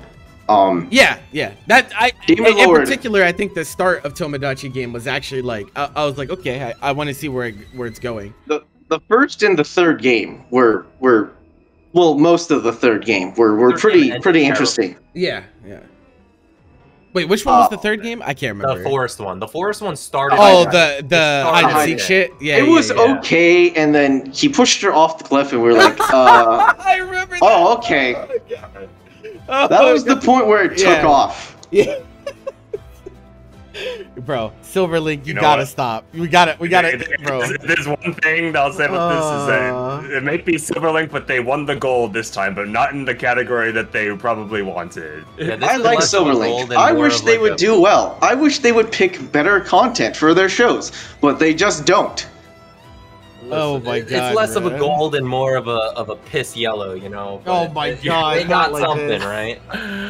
Oh my. I don't have a problem with Demon Lord, or not Demon Lord. I don't have a problem with Silverlink as a studio. They are when they do things with the animation, it's pretty good most of the time. It's just the source content that they pick from is so dog shit, bro. Like It's so crazy that they just pick these random things to animate. It's not even like they take break seasons, bro. There's always at least one Silverlink show a season, bro. It's just never that good. Fuck, man. Silverlink stay in outsource credits. Why don't you? Oh my god. They have good shows. Yeah, but, they're few between. Yeah. It's just piled on. It's just piled on, and I don't get it. So I was gonna do a short time where we talk about next season shit, but I think Bobby, you're running. Yeah, you're running. He's gotta go. Well, we'll just close it out. Doing this show for it's more than 4 hours. Yeah. So real quick before we go, I just want to thank everyone for tuning into the Sovereign Awards. Hopefully you guys enjoyed this new take on an award show. we definitely try to approach things from a different way. So our hope is to just you know, shed a little bit of light on some of the lesser knowns of the season, kind of give them some chance and give the people behind them shine as well, because no one ever talks about the actual directors, no one talks about the VAs, no one talks about these people that put in a lot of hard work to let us enjoy the medium that we do so much. So definitely appreciate you guys tuning in. Next week we're actually gonna have an emergency episode because we need to do Summer Sampler, because there's a lot of shit to talk about with Summer coming up. And so we're definitely gonna do an episode next week where we do the Summer Sampler to give everyone an idea of what they should be watching and whatnot. I believe that a lot of stuff is already starting. Like I mean, Made is in like 2 days, 3 days, something like that. That's fucking insane, bro. Like, we've already started actually on Saturday. Yeah, it's like you know, Panty and Stocking fucking house. Like, there's Anime Expo news that has been going on time and time again. So make sure you guys, you know, keep locked in, because summer's gonna be pretty dope, and I'm looking forward to sharing it with you guys. But that is it from us. What was it? Oh no, I guess I'll get on my the looking at the summer season, because I usually like save it for like when we're gonna do this, but like I didn't know we were doing it next week. Yeah, we have to do it next week, because like most stuff will probably already be started by next week. So so yeah, we'll do that next Sunday, and then after next Sunday, I guess we'll start implementing the random button watch parties again, now that, you know, this has been a crazy time with CEO and the awards and all that stuff. So we'll get back on track then. And for now, that is it from the Sovereigns. Thank you guys for tuning in, and we'll see you guys next week for the Summer Sampler. All right, you guys take it easy out there. Goodbye. All right, thanks for watching. Coca-Cola Espuma.